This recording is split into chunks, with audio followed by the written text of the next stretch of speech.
Hello? What's up, dude? Hey, how are you? I'm awake. How are you? I'm doing okay. I had a nice hibernation weekend. Oh, yeah? Yeah, well, it was one of those uh, reactive hibernations because I had a bunch of stuff where I cut sleep and I did some long streams, and then it was one of those, I'm exhausted, and I went to sleep and woke up and had a granola bar and had some water, and I was like, I'm gonna go back to sleep, and then I slept for another 7 hours.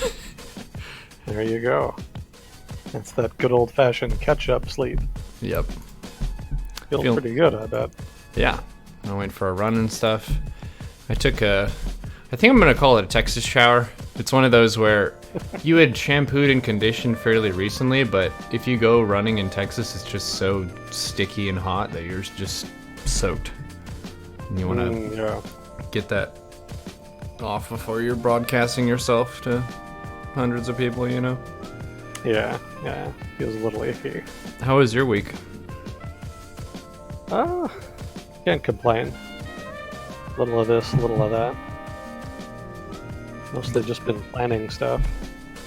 Yeah, you don't have to ask me if anything stood out to me in the news. I think we both know what's up. It was actually a pain in the ass for me to figure out what's going on because everyone's just screaming so much. Yeah. It's like, the Mueller thing is out. Let me go try to figure out what's going on. There's no way you can find out what's going on, at least not where I was looking. I probably should have just saved myself time and just read some of the pages of it, but it was hundreds of pages, and when I was looking around to see basically the details or the gist or the main idea of what's going to happen and what it all means, it's basically people grandstanding their political opinion, where the people on the right are like, dude, it's not a big deal, he's fine, it's whatever. It's just the libs are upset, and then on the other side, they're like, he's gonna be impeached, it's all over. So it's like, okay, well, what is it? Do you know?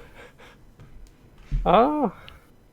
I mean, there is some substance to the criticism of Trump that's being made, but I don't know that there's anything that's actually going to come of it. Yeah, I mean, what I said the last time still kind of stands. There's no collusion, it seems. That was the big conclusion from the report. But the other big conclusion that we found out about now that the report has been officially released is that the investigators could not conclude that there was not obstruction of justice. So now the discussion has shifted away from collusion and is now centering around whether or not there was substantive obstruction of justice on the part of Donald Trump and his administration. So that's going to be the discussion going forward, I think. Yeah, jokes aside, the substance that I did gather from it was that they did determine that Russia was involved, but the ties to the Trump campaign weren't solid enough to draw any conclusions there. But the resistance to the process of the investigation was the bigger problem. Because justice is a process where you have investigators who are trying to find out who did what and if any wrongdoing is around. And people were saying that there's a bunch of financial stuff in Trump's past that would not look good for him. So it's possible that he was more afraid of that than afraid of the Russia stuff in this process of investigating. Like, we don't know right now, but I guess what you can say is that it is against the law to try to stop Mueller doing his job because he is the arm of the law in this scenario, even if it's for a different issue. Mm-hmm. Yeah, I hadn't heard anything about the financial stuff. My impression is that his financial dealings were more the subject of investigations at the state level. So I'm not as familiar with that. But there definitely was potential, what the report called potential attempts at obstruction. Mm-hmm. And one of the things that I was notable in the report was that they were only considered potential and not full attempts because some of the people involved that Trump himself had apparently ordered to commit the acts in question just refused to do so. Mm-hmm. And so the implication is that if they had actually gone through with his orders, then it would have been substantive obstruction. The example that I have in my notes here is that Trump ordered McGahn, White House counsel McGahn, to fire the special counsel Mueller. And McGahn just refused outright to do that. So if he had done that, that would have constituted obstruction. Mm-hmm. But as was only potential. And the reason it's potential is because you can't, in order for it to be considered actual obstruction, you have to prove intent. And so that's difficult to do. If he'd actually done it, it would have been easier to prove intent. But because he didn't, it's a little more tricky, just the way the legal logic works out.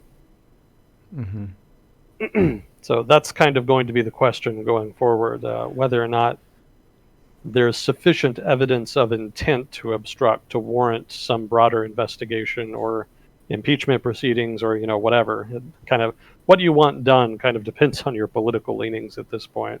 Yeah, the report. The thing that people are saying in the chat right now is that the report that we got isn't the full report either. There's a bunch of stuff redacted from it. Yeah, there were redactions made. And I think the Democrats are leading a vote to be able to see the whole thing. And it doesn't mean that the public will get to see the whole thing, but there should be at least some political body that gets to review it. Yeah, that's what they're arguing. And, they may or may not get the chance. If they don't, I'm sure that'll become an issue, so to speak. Mm-hmm. But even if they do, I suspect it'll just they'll find something new to be the next step in the issue. They'll find something that they argue is suspicious or deserving of investigation or censure or something.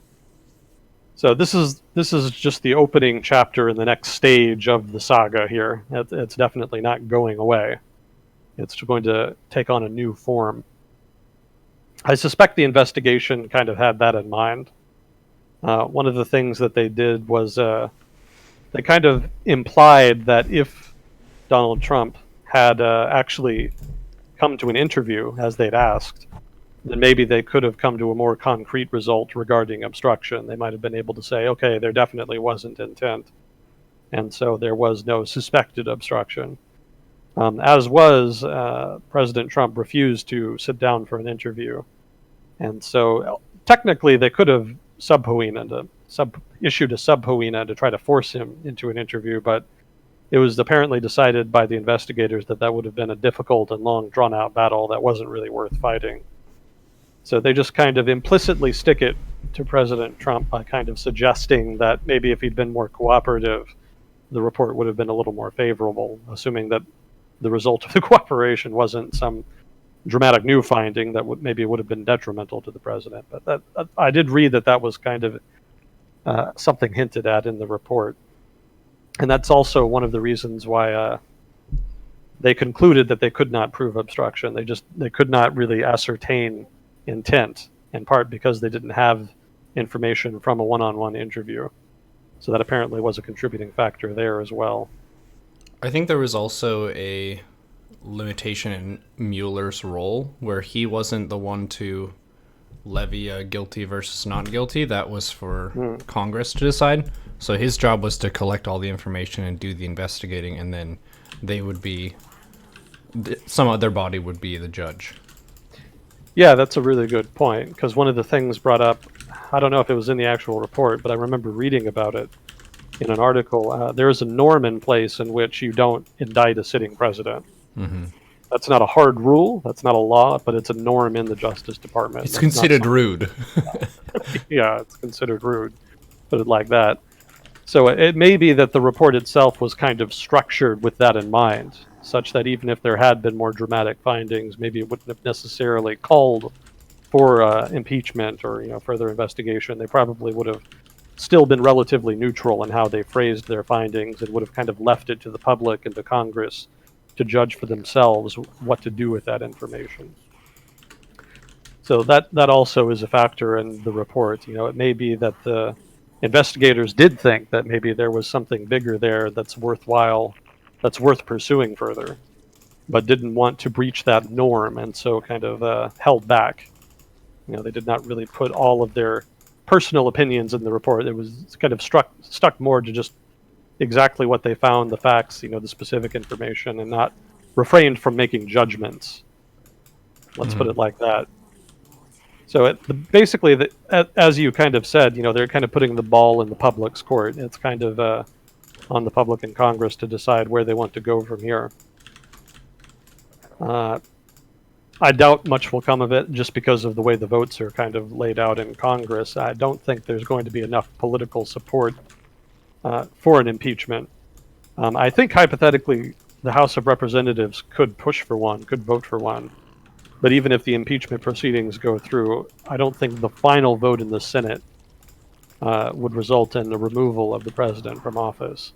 He does have a significant amount of support amongst conservative voters, and I think Republicans in office would not really want to mess with that too much. I suspect that they would still side with the president at this point. The report's findings are not dramatic enough to shake his supporters, whom are, still pretty strongly behind him. So politically speaking, removal from office seems pretty unlikely, even if some people may argue that there's substantive enough evidence to suggest impeachment proceedings are warranted. Well, we also live in the age of memes now, and one of the fun things of his base is that if whatever he did pissed off liberals, then they're happy about it.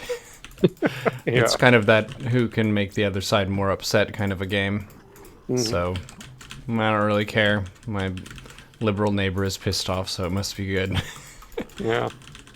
Yeah, there's a lot of partisanship involved. That's just kind of the era we live in. That's part of how Donald Trump was able to win the presidency in the first place. So it probably shouldn't be surprising that there's still controversy and division over whether or not impeachment proceedings are warranted. So probably it's going to be a talking point. It's the overarching issue of obstruction of justice and other findings in the report will probably be in the political zeitgeist for the next 2 years until the next election in 2020. But I don't think anything substantive will be done about it. That's kind of a big debate in the Democratic Party right now, because I think the party's leadership does not want to start impeachment proceedings. I think they see it as a losing battle. From what I read, the theory is that they're afraid that it might actually rally Trump supporters behind him and hurt Democrat chances in the 2020 election. So one of the things I think one of them came out and said, it might have been Nancy Pelosi herself, was that it would be better to let the public decide in the 2020 election rather than going forward with impeachment, since the election is relatively close now. That's not really satisfying a lot of people further to the left, who, especially the party's rank and file, who really want dramatic action now. Obviously, they are pretty convinced from the findings in the report that, yes, impeachment is warranted and that something should be done. But that puts them at odds with the party leadership, and that kind of ties into an overarching issue, which has been the divide in the Democratic Party between moderates and people further along to the left. Sort of the Bernie Sanders wing versus the moderate center-left. That had already been a tension in place, and it looks like the report is going to kind of exacerbate that. There's been similar stuff going on with the Republican Party, too. There's been some chatter about a potential primary challenge to Trump for the nomination for the 2020 election. That's probably not going to go anywhere, but there's been some talk to that effect. Some people are starting to think about it, whether or not they want to challenge Trump. So not everybody in the Republican Party is particularly happy about him being there. So even within the GOP, there's division and controversy. So basically, U.S. politics is still a big clusterfuck. That's the principal takeaway. Yeah, the way that I initially thought of it was, it's a shitstorm with a chance of clusterfuck. Yeah. That's a pretty good way of putting it. Do you ever feel embarrassed about your country? Sometimes I do. Sometimes you feel a little bit of pride. Other times it's embarrassment or shame. I mean, that always. There's always going to be things like that. Every country has that. You don't have to spend long reading the news to find things to be embarrassed about for any given country. So it's not unusual. Yep, if you get a sufficiently large number of people, you're going to have wicked ones, idiots, and buffoons. Oh It's yeah. inevitable. Yeah, other countries have their equivalent of Florida Man, for sure. But you can Russia. pretend to be a city on a hill if you want to. Yeah, it kind of gets hard with 300 plus million people.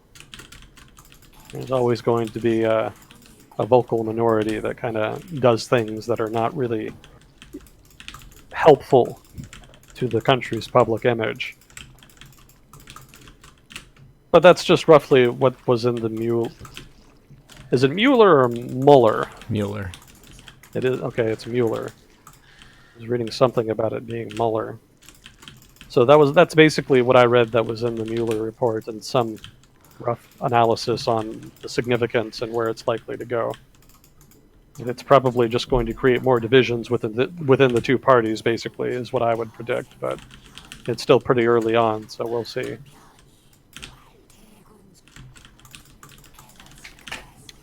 Well, was there any other drama that caught your eye? I did check out the videos, or you sent me a video and an article, and yeah, they were both really awesome. So Oh, cool. the article was pretty up my alley, not in terms of stuff that I had studied directly, but it was through a similar like evolutionary psychology lens that I had covered before. So for people who don't know of it, I could probably link it if you remind me after this game. It's about how religion evolved. So people's beliefs, basically, if religion is in all the peoples of the earth, like if you go to any continent, any sufficiently large population, there's some religious ideology and stuff. There must be some common thread and some origin, and this is kind of trying to trace it back through the animal kingdom of where did that come from? Like, are there signs of that in other species? It talks about chimpanzees and stuff and some of their behavior that involves ritual. And also it talks about the development of complex emotion for humans and how it's not just that we got smarter in terms of our ability to make tools and solve problems, but also to experience a wider range of emotion. And a lot of that is present in religious and spiritual experiences. Yeah, So yeah, that was it in it. That was really cool. It references Franz de Waal a whole bunch. I think I'm saying that right. Sounds right. He wrote a book called The Age of Empathy, which is also trying to kind of think about, is empathy and goodness something that is present in nature, or did humans innovate empathy? And he's of the side of the former or the latter, that it's been present in nature for a long time, not that we made it up ourselves. Yeah. Yeah, it's a pretty neat article, I thought. It's I'm not as familiar with the topic, so a lot of it was a bit over my head. It's such a lot of new material to digest.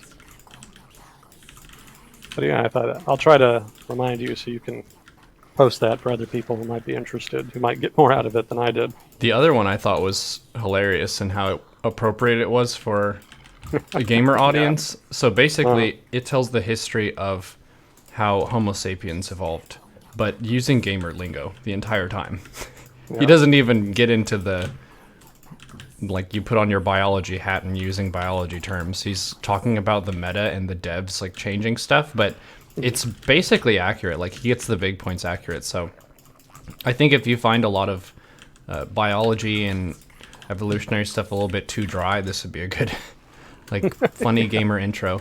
I saw the channel. I think he does a lot of that stuff, it looks like. Yeah, he actually has a fair amount of content. I didn't get into it, but I did look at their archive, and yeah, there's a lot of content there. So that might be something you could enjoy. A recommendation for you. That seems up your alley. That's some pretty neat stuff there. Well, let's see. I've got a backlog of notes, as always. If I can ever finish this podcast, I can make some new episodes out of this stuff, because there's such a backlog that I'll never get to a lot of this, so that would be good episode fodder. I have been working on that. I'm on the script for the, third to last episode. 2 more to go. Talking about the domestic politics right now. After that, it'll be treaty terms, and then the Rio conference, and then it'll finally be set to go. I don't know if I'll record before the trip I have, though. I might not have enough time for that, but the scripts will be ready to go when I get back anyway. So fingers crossed. Getting closer. Well, did you see the thing in the news about the big terror attack over in Sri Lanka? Yes, I saw headlines. I didn't read into it. What's the rundown on that? Bizarre. Very strange. It was a coordinated series of attacks on churches and hotels in Sri Lanka, and the casualty count is very high because it was Easter holiday, so they were all jam packed. I think it's well over 200 dead at this point. Wow. Yeah, very high. But it's very strange because Sri Lanka doesn't have much of a history of violence against Christians. You know, obviously there was a 30-some year civil war between the Sinhalese and the Tamil population, but that was mostly Hindus versus Buddhists. The Christians weren't really a major faction there. There is a Muslim population there, a minority, another minority, fairly very small, and they've been targeted before. There's been some consternation by Buddhist conservatives about ostensible Islamic efforts to convert the country. But you would think then, if that were the case, if it were jihadis that were doing it, that they would target Buddhist sites and not Christians. So that's a bit mysterious there. It's also a bit weird because there's really not much history of jihadist violence in Sri Lanka at all. So this kind of came out of the blue a little bit. And it's even weirder that it was so big. You would think that if there was going to be some new jihadist violence, some new jihadi group in Sri Lanka, that they would start small and maybe build up over time. But this seems like a pretty big effort. I mean, it doesn't take a whole lot of planning to plan a major terrorist attack per se. Hypothetically, you could just plan it in a bar with a couple of dudes. I think the 9/11 attack was technically plotted in Hamburg, Germany, something like that. I don't remember off the top of my head, but something to that effect. So it doesn't necessarily require a big organization to plan a big terror attack, but generally there's that correlation.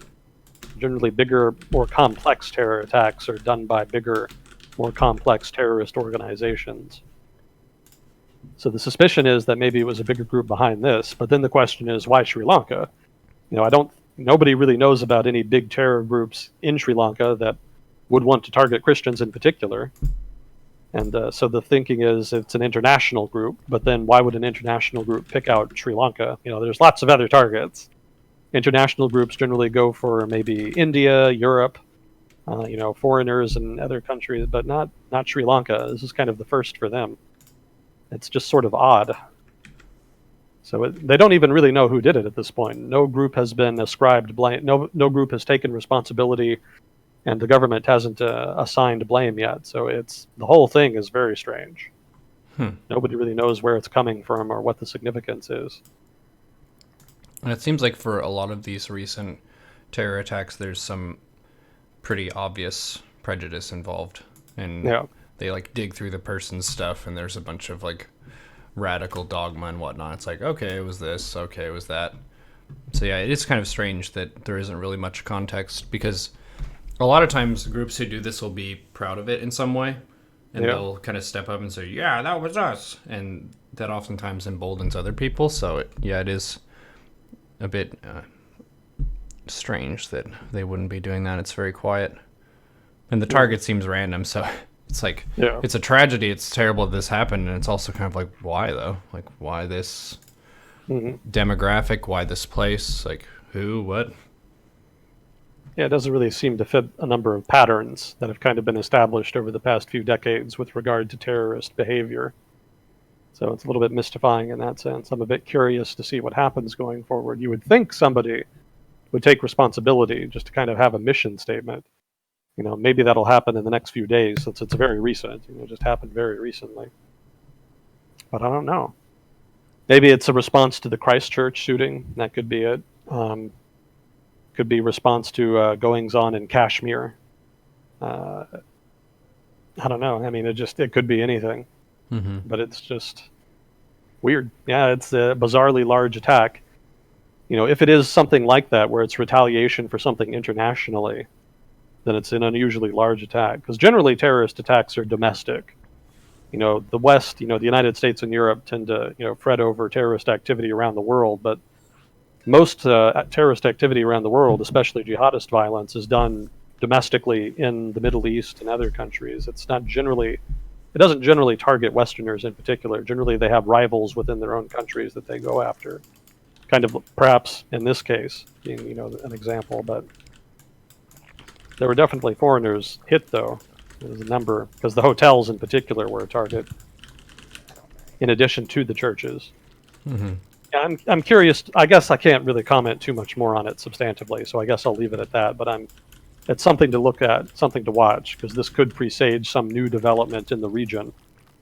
It might also just be an internal matter. It just could be some faction or another tried to stage it or perpetrated it for their own reasons. Sri Lankan politics has been pretty unstable the past year or so. I think I talked at length a few months ago or whenever it was about when Rajapaksa basically tried to return to power. There's a big falling out between President Sirisena and one of his principal coalition partners, and the result was a failed attempt to basically appoint Rajapaksa, a former president, as prime minister, which would have then put him in a position of pretty significant power after he'd basically lost power in a surprise loss in a big election.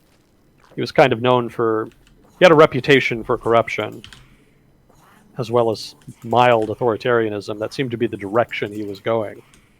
So there might be some Rajapaksa Sirisena politics going on here as well, but that's pure speculation on my part. I really have no idea. I don't think anybody does at this point. But it'll be something interesting to watch for sure. Keep your eye on that. Let's see. So there was that. That was in the news today, I think. Let's see, what else do we have here? As far as big headline events, let's see, the U.S. was threatening the European Union over WTO ruling. This had to do with Airbus.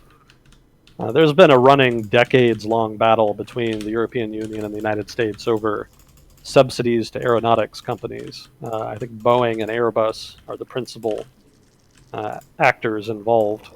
The European Union pretty explicitly gives subsidies to Airbus, so that's no great shock. But the European Union counters that the United States implicitly gives subsidies to Boeing and other aircraft companies through local tax incentives, tax breaks, things like that. So that's kind of the counter argument. So that ended up going to arbitration. The WTO has an arbitration mechanism to rule on disputes like this, and the ruling on Airbus was not favorable to the European Union. So the United States government is drawing up, not sanctions, but tariffs, basically, punitive tariffs, to try to persuade the European Union to drop those subsidies. The European Union is planning retaliatory tariffs, so that could be a problem. I think they're targeting agricultural goods, fruit, planes, tobacco, handbags, suitcases, tractors, helicopters, and video game consoles. Video game consoles? Oh, yeah. Wow. Yeah, hitting them where it hurts. Hitting the electronics companies and whatnot. They're kind of going more for politically sensitive areas, and that's why they always go. That's why they always go for agriculture, because that's a politically sensitive economic export for big swaths of the U.S. So that's kind of a tit-for-tat thing. The European Union and the U.S. are sort of going back and forth on tariffs and threats over the Airbus and Boeing issue. We'll see what comes of it. It's probably going to tie into overarching trade negotiations that are going on.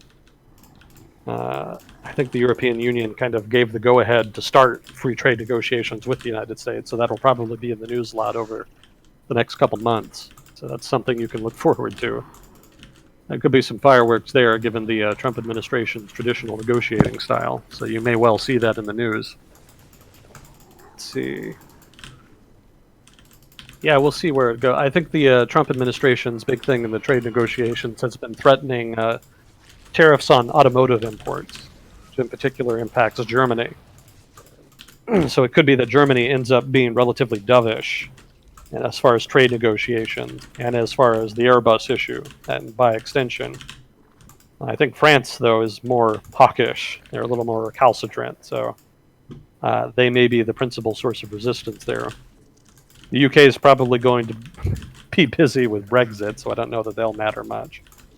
But yeah, Germany and France will probably be two different poles on that issue, and the US will try to play them off each other. Generally, the European Union is pretty good at maintaining a united front in trade negotiations, so I don't know if the US effort will work, but that's what they'll be trying to do. Just like the European Union is trying to play off different factions against each other in the US by putting tariffs on, manufacturing goods and agricultural goods. Tariffs. Meant to apply, tariffs. Meant to apply political pressure there. What did I say? I'm just being silly. Tariff is a funny word, so I was having fun with the funny word. Don't mind me. As you were. Sorry. Tariffs. I thought I mispronounced it. Nope. So the aeronautic subsidies issue is going to basically tie into that overarching disagreement over tariffs on automotive vehicles, basically. The Trump administration says that its problem is that Germany and Europe have high tariffs on American vehicles, and that they want free trade, basically, pure free trade, where there's low tariffs on both sides. But that was always pretty unlikely. The reason that there's asymmetrical tariffs between the European Union and the United States has to do with just the nature of trade negotiations. Different industries have varying degrees of political influence and strategic importance in different countries. And so what happens is that those trade partners will ask for higher tariffs for those industries, and in exchange they'll agree to lower tariffs in other areas. So there's kind of a give and take there in trade negotiations. And the result is anomalies like the United States having high truck tariffs against imports from Europe, but Europe in turn having relatively high tariffs against other categories of vehicles. And it's not always intra-industry. Sometimes it's inter-industry. In general, agriculture almost always retains relatively high tariffs because that's such a sensitive industry in different countries. And so they generally, specific subcategories of agricultural goods will get some special treatment, low tariffs, and then in exchange there's some other sector of the economy that'll receive low tariffs in return, basically to reciprocate. So trade negotiations are always messy like that, and it's very rare to just have a clean slate where it's just low tariffs across the board like the Trump administration says that it wants. I don't really think that's what they actually want, and I think it's extremely unlikely that's going to be the end point. I think the Trump administration is doing what it always does, which is to open a negotiation with an extreme position that they then ask for concessions to walk back from, basically asking for more than what they really want, so that the end negotiation, the end compromise, ends up giving them more than they would have gotten otherwise if they just started by saying what they actually wanted. That's called anchoring. It's a cognitive bias we have. Mm-hmm. I want to buy this car. How much is it? Car dealership kind of thinks, well, we would sell it for this much, but I think you'll pay a little bit more than that. So you say way more, and they're like, whoa, whoa, whoa. That's a lot. And then you work down from there. But the starting point is a really powerful point in terms of negotiating. Yeah. Yeah, the Trump administration is very good at that. They've done that pretty consistently in most of the major trade negotiations they've done. So that seems likely to be what they'll do here, what they're doing already here. So probably he's looking for another superficial victory. Most of the trade negotiations have not ended in major dramatic changes to the status quo. There's generally been cosmetic changes for the most part. There were some more substantive changes with the NAFTA renegotiation, but even there it wasn't really a whole lot. That's kind of, the jury's still kind of out on that. We'll see once we have more data over time, but for now, it doesn't seem like there was major changes made to NAFTA. So it might be that this is similar. It might be that the Trump administration is pushing hard for lower tariffs in Europe on U.S. imports of cars, U.S. car imports rather, and that in exchange he'll just give something else somewhere else. I don't know what it would be. He's also asked for agriculture to be involved, and the European Union has already just categorically ruled that out. Agriculture is very sensitive for Europe. It's not something they have a comparative advantage in, like the U.S. does. So they're very keen to maintain protections there. So it might be that the U.S. is able to leverage that to get those lower car tariffs. But most likely the U.S. will have to give up something somewhere. Maybe that'll be the Airbus issue. Maybe the U.S. will kind of back off on pressuring Europe on Airbus subsidies in exchange for lower tariffs on cars. I suspect that would probably be the gist of it. I suspect whatever renegotiation happens, that'll be the meat of it. Lower car tariffs in Europe, and then some equivalent reciprocating lowering of tariffs in some other area in the U.S. And then there'll be some other cosmetic changes that are played up, and that'll constitute the final agreement made. That'll constitute a U.S.-EU free trade agreement there. Again, I don't know what specifically they would do, what specific sectors would be a part of that compromise. And it might be that they try to do more substantive things. I think one of the things that came up was something about regulatory alignment. They want to make regulations in Europe and the U.S. more similar, so that represents a lower barrier to trade. But that's very difficult. That's always politically fraught. It's one thing to lower tariffs, but regulations generally reflect political preferences within a given polity. And it may be that if there's substantive differences between political preferences and different trade partners, it can be extremely difficult to get them to agree to homogenize regulations like that. With the UK, there's been talk about a UK-US free trade agreement after Brexit. One of the sticking points there looks set to be chlorine-washed chicken. So in the UK, there's strong regulations about chlorine-washed chicken. It's basically not really allowed. Whereas in the US it is. So the US is pushing hard to have the UK legalize it, to remove that regulation. But in the UK, they're very much opposed to that. It has to do with, it ties into the production process. Basically, chlorine-washed chicken is kind of a substitute for more extensive, strenuous, and expensive measures taken in the production process that improve the livelihood of the chickens. I'm not sure what the correct phrasing for that would be, but basically the chickens are better treated if you do it a certain way that does not involve chlorine. But if you don't do it that way, the chlorine is basically an easy, cheap way to exploit that and produce cheaper chicken. Mm-hmm. That's a gross simplification that's probably not entirely accurate, but that's the gist of it. And so that's an example of a political disagreement over regulations that could hold up a free trade agreement. So given how big the European Union is and how many different political interest groups there are there, I think it's highly unlikely that there's going to be regulatory alignment between the US and the EU, but there could be some minor agreements on other issues. I think one of the specific areas they wanted to focus on was that they wanted to make it easier to do customs checks. Well, not customs checks, but checks on whether or not imports adhere to the regulations in the importing country. So right now, if you want to export something from Europe to the United States, you'll export it, it'll come to the US, and then it'll get checked in customs, and then if it doesn't meet regulatory requirements, then it just gets rejected. And that's a pretty expensive process, if you do end up getting rejected, because then you have to take it back, and then you have to send new goods. It would actually be a lot more cost efficient if you could have the goods checked in Europe. So that's something that they're looking at trying to do, just having goods that are set to be exported from Europe, have them be checked in Europe so that if they are rejected, it's cheaper to kind of fix it, basically. And in turn, the US would implement reciprocating actions where European regulators could check US goods set for export to Europe. So that's imminently achievable, and that's something I think that you could well see. I think that's a lot more achievable than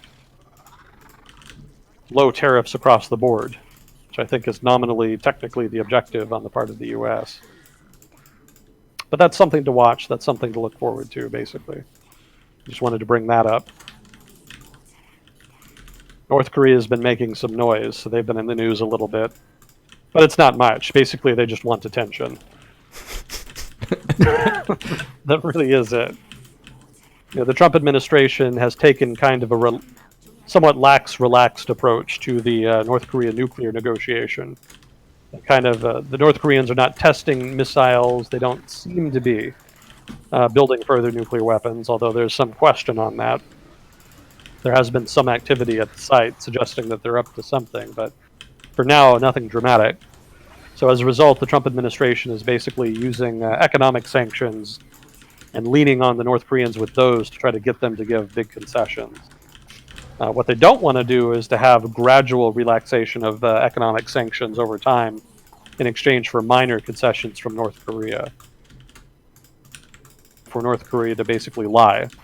Basically, they can pretend to be winding down their program while enjoying the slow relaxation of economic sanctions, while at the same time perhaps covering up continued operations. The U.S. wants substantive major changes, dismantling of the program specifically, before it does any kind of relaxation of economic sanction, specifically for that reason.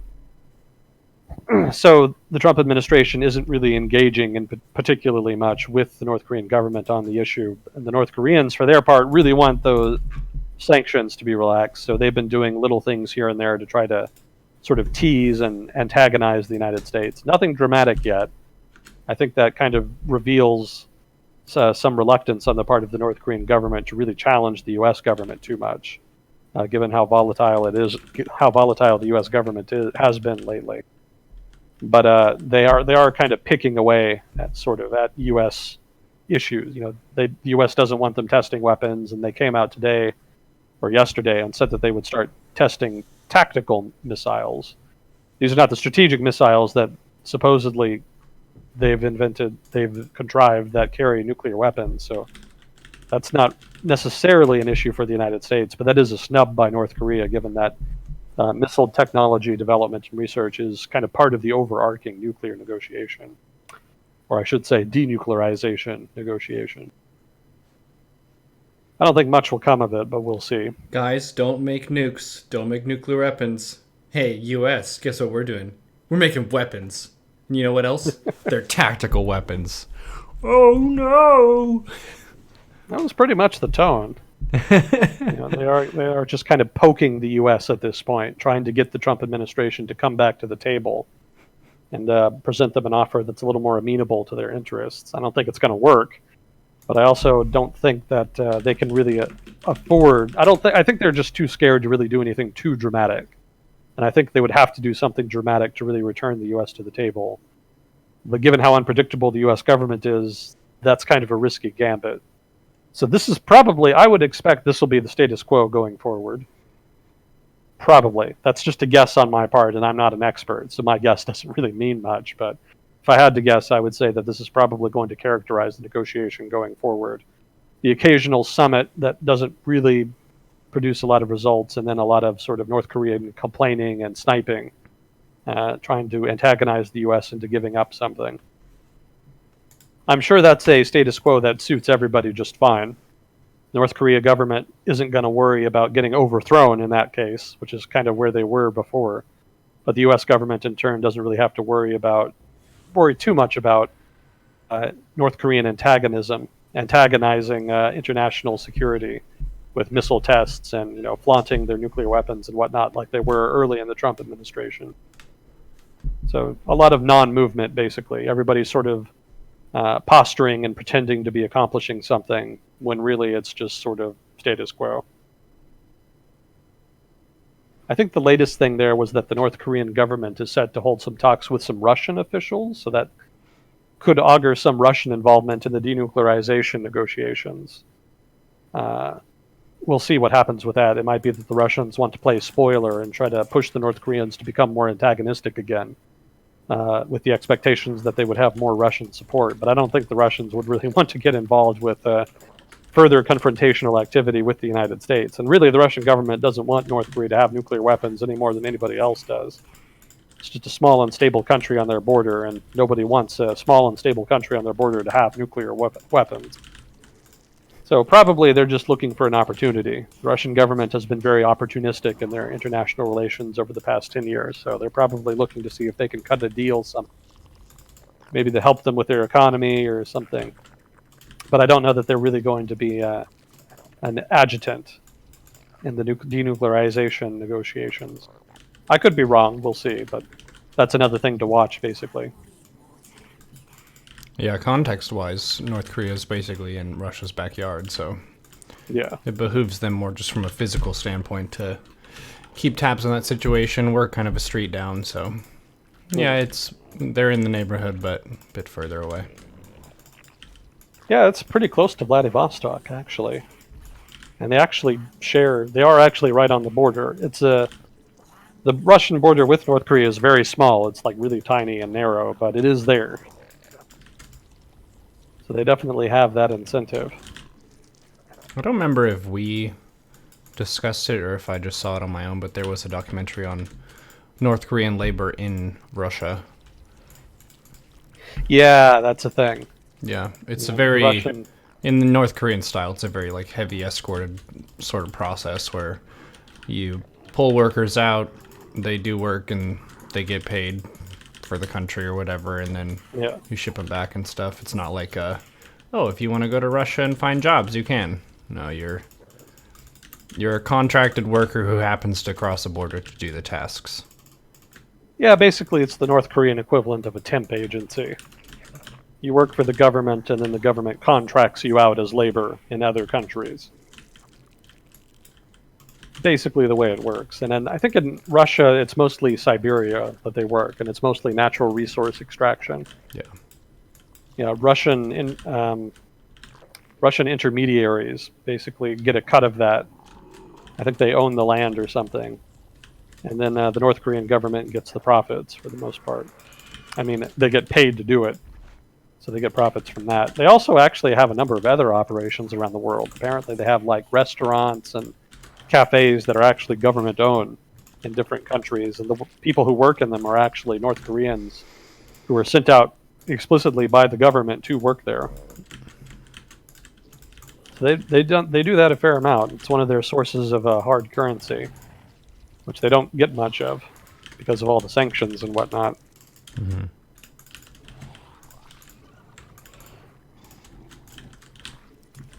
Let's see. What else do I have here?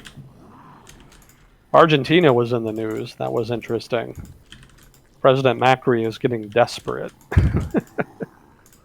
That's putting it mildly. You know, for those who have not been keeping tabs in Argentine politics, which is probably 99.9% of people listening, other than our Argentine listeners anyway, Argentina was governed by a leftist candidate, a leftist politician named Cristina Kirchner, for much of the past 10 years. If it wasn't her, it was her husband, who actually died in office, and she kind of came in after him. And they did a lot of populist, big government spending, social spending type stuff, which is not good or bad. That's just what they did. But it became a problem because they started basically spending too much. And some of the measures they took hurt the economy. It's kind of more of an export-oriented economy in Argentina. They export, in particular, a lot of agricultural produce. And there was actually export restrictions placed on agricultural exports by the Kirchner government. So that ended up hurting export revenue and hurt the currency, led to a currency devaluation, contributed to inflation. That also had to do with high government spending. Basically, the economy was not in good shape by the end of the Kirchner administration, and on account of that, there was a conservative politician elected named something Macri. I forget his first name. So that's the guy who's currently president. He was basically elected to try to fix the economy, which was a big job. Argentina's economy has had a lot of trouble over the past century, so fixing it is no small thing. But that's what this guy was elected to do. And he did some things. He made a big push for a lot of deregulation and to try to reduce government spending. Some major structural reforms. One of the big things that made headlines that he did was that he sort of made peace with the quote-unquote vulture funds. Argentina had a lot of debt that it had defaulted on way back in, I want to say, 2001, something around there. And the Argentine government had no intention of paying those back, and that led to them basically being locked out of international markets. So in order to gain access to those markets again, President Macri and his government basically negotiated some payment to those funds, to those outstanding loans. There weren't as many as there were originally. A lot of people basically just gave up or forgave the debt entirely. But there were some funds that still invested in them that were holding out. And were taking the Argentine government to court and this all kinds of legal chicanery. But in the end, he made peace with them, and so they were actually able to re-enter international markets and start getting loans from international lenders. probably relatively high interest, since you'd have to be pretty risk tolerant to lend money to the Argentine government, given its history. But that did lead to cheaper debt, cheaper loans, basically, for the Argentine government, which helped. So all told, there was a big push to try to fix the economy, and it just hasn't really worked. They're just a lot of the structural reforms got held up in the Argentine legislature, so a lot of those just didn't happen. There was some reduction in spending, but it wasn't really enough. And basically, inflation has continued to rise unabated, even though the conservative government has been in power. And as a result, the government is becoming increasingly unpopular. One of the trying to think here. Well, basically, what I'm leading up to here is that the government's efforts to try to reduce spending and do structural reform haven't succeeded. Inflation is still sky high. They raised interest rates dramatically, but without the structural reforms, it wasn't enough to fix market confidence such that inflation could be staunched. So at this point, this is several years into the administration, and now elections are looming. I think they're next year or so. So now the Macri government has started to implement some populist measures to try to salvage its credibility, because it's become so unpopular on account of the deteriorating economy. It looks like there could be another left government in future if they don't do something. So let me see here. Some of the things that they've been doing, that he's proposing to do, he wants to fix prices for grocery items. Price fixing is a pretty risky move. Didn't Venezuela do that? Yeah, they did. That's one of the big reasons that their economy has been suffering so much. To be fair, they did it with a much broader basket of goods than just grocery goods. So the Macri government seems to be homing in on basically food, the necessities. But that still could blow up in his face if he does it, if it's too dramatic a policy. If the prices are forced to be too low, that could lead to significant shortages. But that's something that they're looking at doing. He's also looking at delaying a planned price increase in electricity, gas, and public transportation. So basically utilities. Utilities are relatively cheap in Argentina because of government subsidies. But that's, of course, a big drain on public finances. And one of the things they wanted to do was try to lower those. But given how unpopular the government is, they're looking at trying to delay those. They're not going to not do them. They're not going to just abandon them, but they're going to delay them, it looks like, about a year or so. Probably just past the elections. So a superficial political move. But something that they kind of feel they have to do that should kind of help ease some of the inflationary pressure on the public. And then let's see what else I've got here. They're going to spend more money to try to prevent further devaluation in the currency. Because of all the inflation, Argentina's currency has not been doing well, and that's just in addition to the poor economic conditions leading to poor international market confidence. So it's been devaluing, and the devaluation itself has been contributing to inflation in Argentina. So the Macri government has been promising to try to spend more money from the government's reserves and budget to try to prop up the currency so that that source of inflation is mitigated. It's not going to stop it, but it should mitigate it a bit. So all of these measures combined will help alleviate inflationary pressure, but it's not going to stop it. It's mostly just a political move to try to limit economic damage from inflation until the election can be held. Actually fixing inflation in Argentina is probably going to be a drawn-out process. It always is. Countries with high inflation really struggle to bring it down because high inflation is generally symptomatic of low public confidence in the government and the currency. And so in order to fix that, you have to increase public confidence in the currency and the government, and confidence is kind of an ambiguous thing. That has to do with changing expectations of people in a market. And there's no one way to do that. There's no easy way to do that. You have to make significant changes. But in a country like Argentina, which has such a long history of government malfeasance in managing the economy, one can be forgiven for just always expecting it to screw up, basically. Just always expecting it to do the wrong thing, to damage the value of the currency and to damage the economy. So in a case like Argentina, it's exceptionally difficult to change expectations because expectations are so set by that strong precedent. So that kind of limits their options a bit. Having the conservative government in place and that gives the government relatively more credibility in its efforts to try to implement reforms. But even there's so much opposition to those reforms, and in the past, reform efforts have kind of been undone by subsequent government. So it's going to be really tough. They're going to have to take some serious measures, and they're going to have to get some bipartisan support there, and as well as a number of technical changes. Maintaining high interest rates, trying to boost exports, trying to implement some of those structural changes to make business easier and to reduce costs for business. They're going to have to do all of that basically to try to restore market confidence, and it's not clear if that's even remotely possible. We'll see. Argentina basically is in for some difficult times in the next couple of years, most likely. Maybe not. Maybe things get better, but that's not really what markets are predicting at this juncture. We'll see. But that was something I thought was notable. Yeah. It's. I feel like we should almost invest in an emote for this channel that's we'll see, because that's like one of your signature moves that I think makes these segments refreshing for a lot of people to listen to, because like we've talked about, some people are just gung-ho about making predictions about what's going to happen and just pointing to particular outcomes. Yeah. It's just like, here are the facts, we'll see. You decide for yourself. Yeah.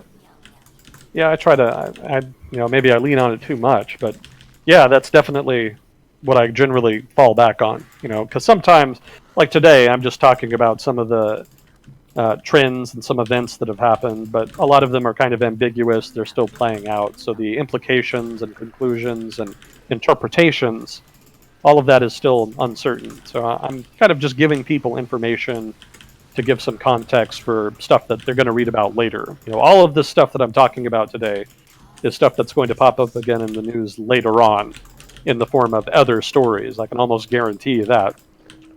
And so I just kind of want to have that and give people that context so that they can have it in the back of their head when other things happen, like the election in Argentina or political controversies in the U.S. over the Mueller report or what have you. Sorry, I'm not laughing at you. Someone said I'm not an expert in everything I talk about emote.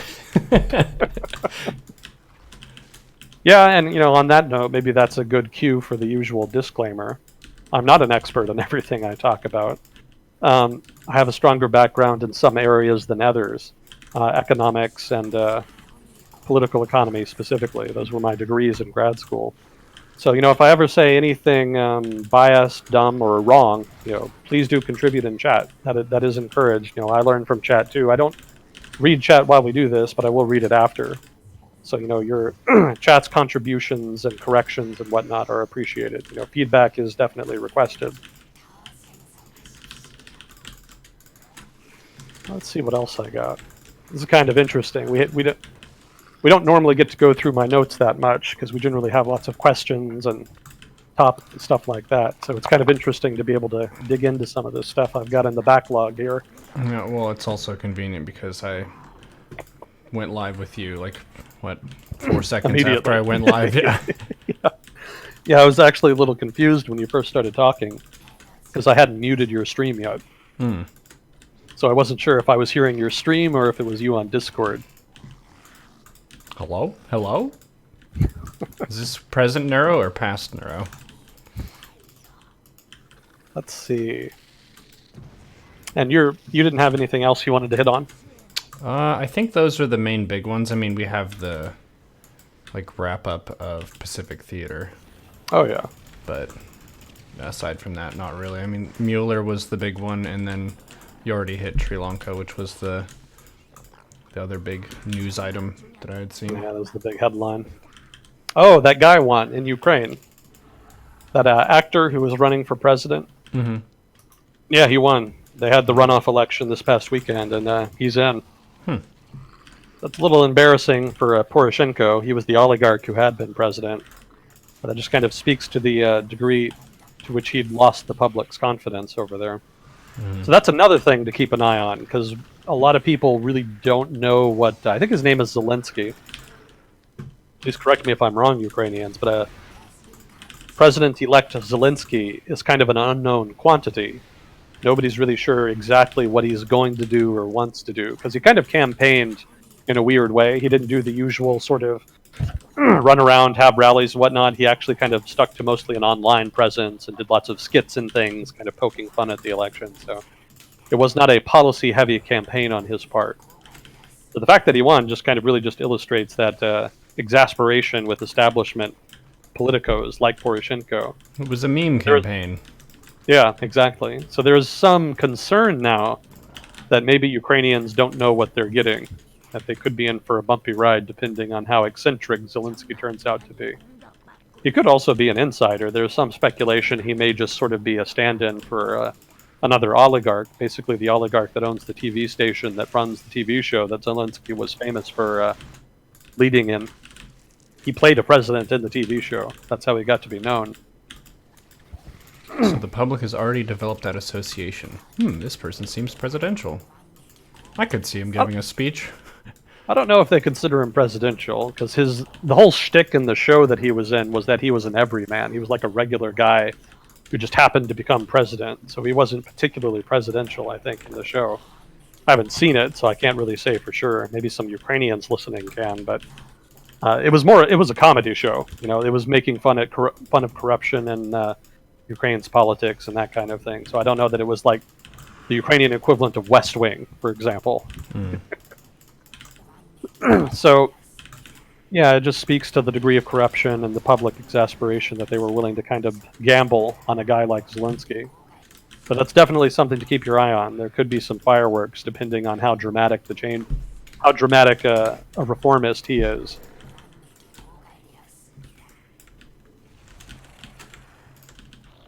Had an update on Sudan too. Yeah, you said they had the coup recently. Mm-hmm. Yeah, so the new thing is that there's kind of been a falling out between the civilian protesters and the military. You know, the big question is whether the military is going to try to maintain its power in some form or fashion. It looks like Bashir's extended patronage network is on the outs, so it looks like they're pretty successfully kind of marginalized them. But there are other insiders that are still sort of residual insiders from that network, in addition to the military, which is kind of a traditional political power in Sudan.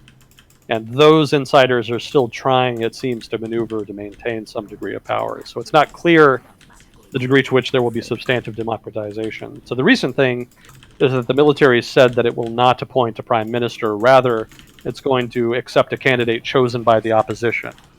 That was a big concession to the protester. It also kind of put the ball in the protesters' court to come up with some consensus candidate, because there's a lot of different factions amongst the protesters. They also made some personnel changes. They, new heads of the army and police. They replaced the head of the intelligence agency, the NISS. They also made a nominal move to curtail the influence of Bashir insiders and fight corruption. They did that specifically by appointing a committee to fight corruption and investigate the former regime. You know, we'll see what comes of that. And there's a review of diplomatic missions. Diplomats are often in corrupt political systems, basically just part of that corrupt patronage network. You know, a diplomatic position is a nice position for people that you don't really want doing anything else, or that maybe can't do anything else, but who you want to reward for their support. So you just make them diplomat to whatever country. So they're kind of digging into the diplomatic corps in Sudan to try to root out those guys. Let's see here. And then some other concessions to the protesters. They lifted all media restrictions and censorship. That was obviously a big big demand from the protesters.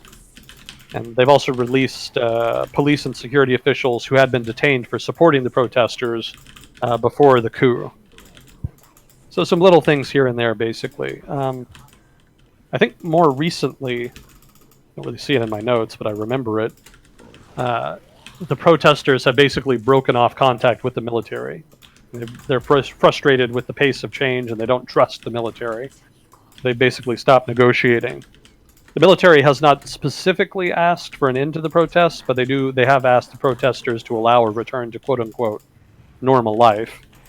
Now, whether that's a genuine desire to try to ease tensions, or just a fig leaf for an attempt by the government to try to end the protest and alleviate the pressure so they can get back to being corrupt as they always have been.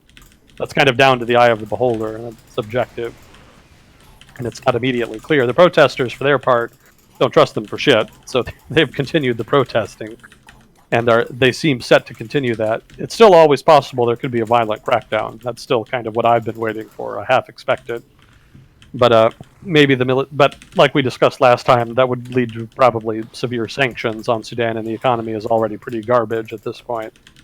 So that would probably push them over the edge and oust the government, or maybe even lead to a collapsed state as different factions within the security apparatus start fighting each other for scraps. So I suspect I still suspect, and I think I said this last time, my prediction is that there's going to be a civilian government nominally. It'll be sort of a superficial one with a strong military in the background that still has a lot of influence. And then maybe over the medium term, there's going to be some economic crises, because it's unlikely that even a civilian government at this point would really be able to reverse the economic downturn. I suspect the military will in future capitalize on that as the civilian government becomes more unpopular for that reason, and then maybe stage a coup or a soft coup later on to get back the power that it lost when it created the nominal civilian government. Pure speculation on my part, just a prediction, but that's kind of what I'm thinking about when I read about it. But for now, there's been a break between the protesters and the military, and that could lead to a significant development depending on how the military responds. It could be the pressure the protesters need to really force significant concessions and traction on the democratization process, or it could be the straw that breaks the camel's back and leads to the military really taking a much harder line. That's another we'll see. We'll see how it goes. Oh, Netanyahu won re-election. That was exciting. The more things change, the more they stay the same. Are you familiar with Netanyahu? No. So he's the prime minister of Israel, and he has been for forever. Oh, I know his face. Yeah, you know his face. He has a very distinctive face. Yeah, he ran for re-election. I don't even remember how long he's been in office, but it's a long-ass time. He'd actually been prime minister in the 90s, but then he got voted out for a more liberal government. It said he held a position from 96 to 99, and he's been the prime minister since 2009. There you go. So good. 10 years and now another term coming up. Do they have different term limits there or something? I don't think so. I think I think they have a parliamentary system over there. And so the way it works is that there's some maximum amount of time that you can have a government without an election before you have to hold a new one. But you can also call an election early. The rules on that depend, but kind of vary from country to country. But there's not really a term limit per se. I don't think that's quite how the parliamentary system works. But yeah. Oh, and as far as sorry, I totally misread your question. Is there a limit to how many times you can have the same guy in office consecutively? No, I don't think so. And I think that also ties into parliamentary systems don't really have that, because it is more of a party-centric system, where parties decide who their leaders are, and those leaders then kind of just inherently become prime minister. So do they have more of a single-party dominance in Israel? Interesting question. Kind of. Technically, it is still a multi-party democracy, and there was significant opposition in the election. It was relatively close. There was a center-right, basically, opposition that formed, centered around a guy who was the former chief of staff of the military in Israel, something like that. I think his name was Gantz or something.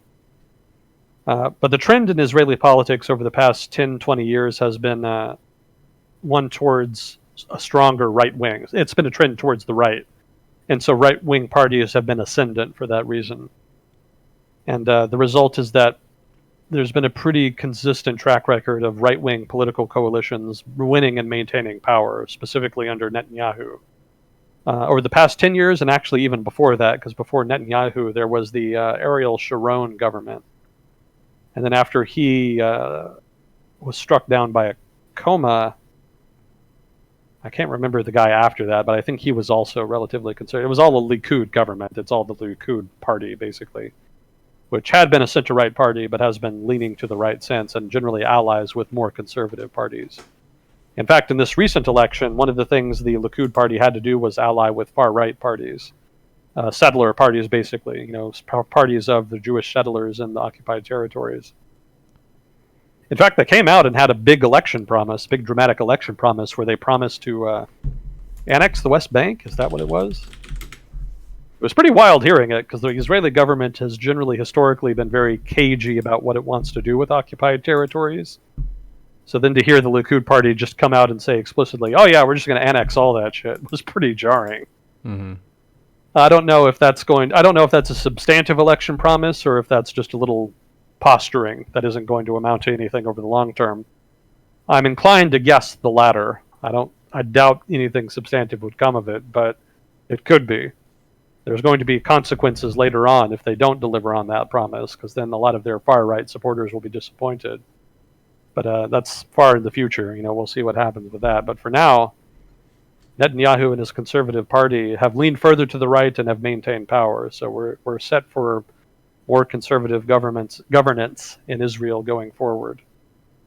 What that means for the Palestinian conflict, probably just more of the status quo. I don't know that Netanyahu is going to be able to do anything in that vein that he wasn't already doing or couldn't already do. So probably not a lot of change there.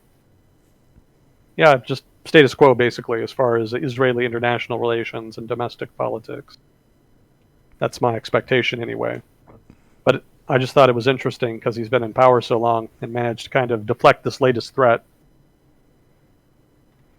Yeah, it's very counterintuitive, I think, from an American perspective, to have someone in office for more than 8 years. It's like, what? How do you do that? There are ways, I guess, so you could say, where someone is in a high station and they get involved in the system and they influence things in big ways without necessarily being the president or what have you, like the Clintons as a family, or the other one, the Kennedys. Where they'll entrench themselves in a pretty high position of power, even if they don't get elected over and over again. Mm-hmm. Yeah, there's been a few dynasties in the U.S. There's an interesting element to it as well, because on the one hand, it's if you have a really good leader, it would be good to have them for longer. But one thing that gets pointed out a lot is the health cost of being the president or the main leader of a country. Yeah. And the amount of stress and responsibilities and people asking you to decide this or that and the other thing, and how huge all those decisions are. They'll do like the before and after of how much gray hair a president had before and after. Yeah. So it's pretty rough. It definitely takes a toll, for sure. Yeah, we only have to give some background on term limits, presidential term limits in the U.S., we didn't have them until after World War II. So before World War II, there was nothing really stopping somebody from being president indefinitely, so long as they could win re-election. That's basically what happened with FDR. President Roosevelt actually won 4 consecutive elections. He died pretty quickly in his 4th term, so he didn't serve much of that, but he did win 4 elections, so he served 3 full terms, and then part of the 4th one. And it was pretty much him that they passed that Rule 4. They kind of had him in mind. Obviously, the conservatives in the U.S. hated him, or at least didn't particularly like him. But even people on the left were not particularly keen on the prospect of having perpetual leaders like that. So FDR was the first and last president in the United States to serve 3 consecutive terms. Certainly the first to do 4, but he was also the first to do 3. And apparently the last, given that the constitutional amendment was passed. Popular guy, FDR. Yeah, well, I think part of it, too, is the propagation of news and whatnot would have been a lot better then, because you're going to be working with radio and things like that. So people get more familiar with the sitting president than if it's just in newspapers and word of mouth that you're hearing about your president. So it feels more intimate, I think, especially now that we have stuff like, what is it called, a presidential address or something, where they sit down and they talk to the people directly in that format. State of the Union address? State of the Union, that's what I'm looking for. Yeah. Those definitely, the ones that jump out at me are George Bush. I think those are the ones that I saw more so than Obama or Trump, just because we had TV back then. I don't have TV now, despite what my Yep. ISP wants. Did I tell you about the different letters that I got in the mail from them? No. So this is it's not really news related, but it's kind of a funny aspect of American marketing. You know, they'll give you your bill. It's just like in a normal white envelope. This is like how much you owe. And if you've ever not paid bills, sometimes they change the coloring of the envelope to indicate that you're in trouble Yeah. to get you to open it. I had this happen with some of the toll tag stuff when we were living with Kukio. He was driving my car and we had like $550 of tolls. So we got a bunch of different like neon envelopes. But I got brightly colored envelopes that were like urgent please open from my ISP, and I was like, oh crap, did my credit card like bounce or something? Like what's happening here? And I check my account, everything's fine, and I'm opening these and it's like the first white envelope is saying, we have a special offer. Add TV to your monthly payment and you can get it for $44.99. It's like, okay, no, thank you. The next envelope that says urgent has the exact same stuff on the inside. It's just the TV offer again. And then I got one that's like bright red all over it, like I'm in huge trouble. And it's another offer to get this TV package. So they really want me to get TV.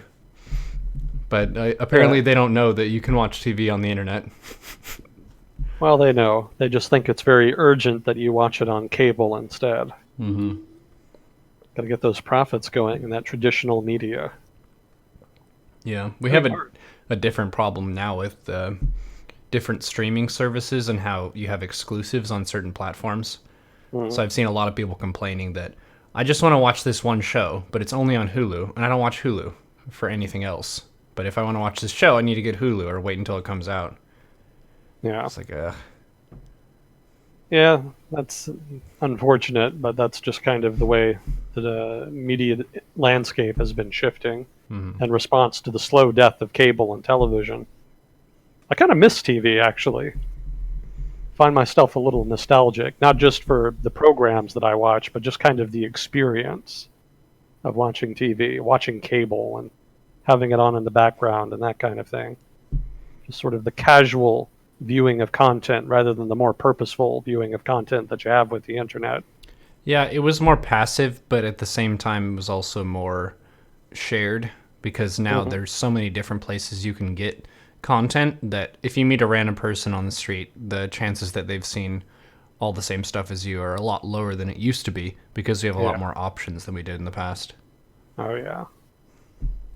Yeah, that common experience has contributed to sort of to a degree, it's contributed to the fracturing of, I don't want to say social cohesion per se, but, that's just kind of one of the things that's happened in Western society over the past couple decades.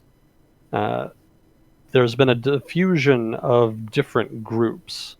There used to, well, I should say identities. It used to be that there was relatively few identities. There was one big sort of national identity, and then you kind of had peripheral identities on the side, sort of little niche things.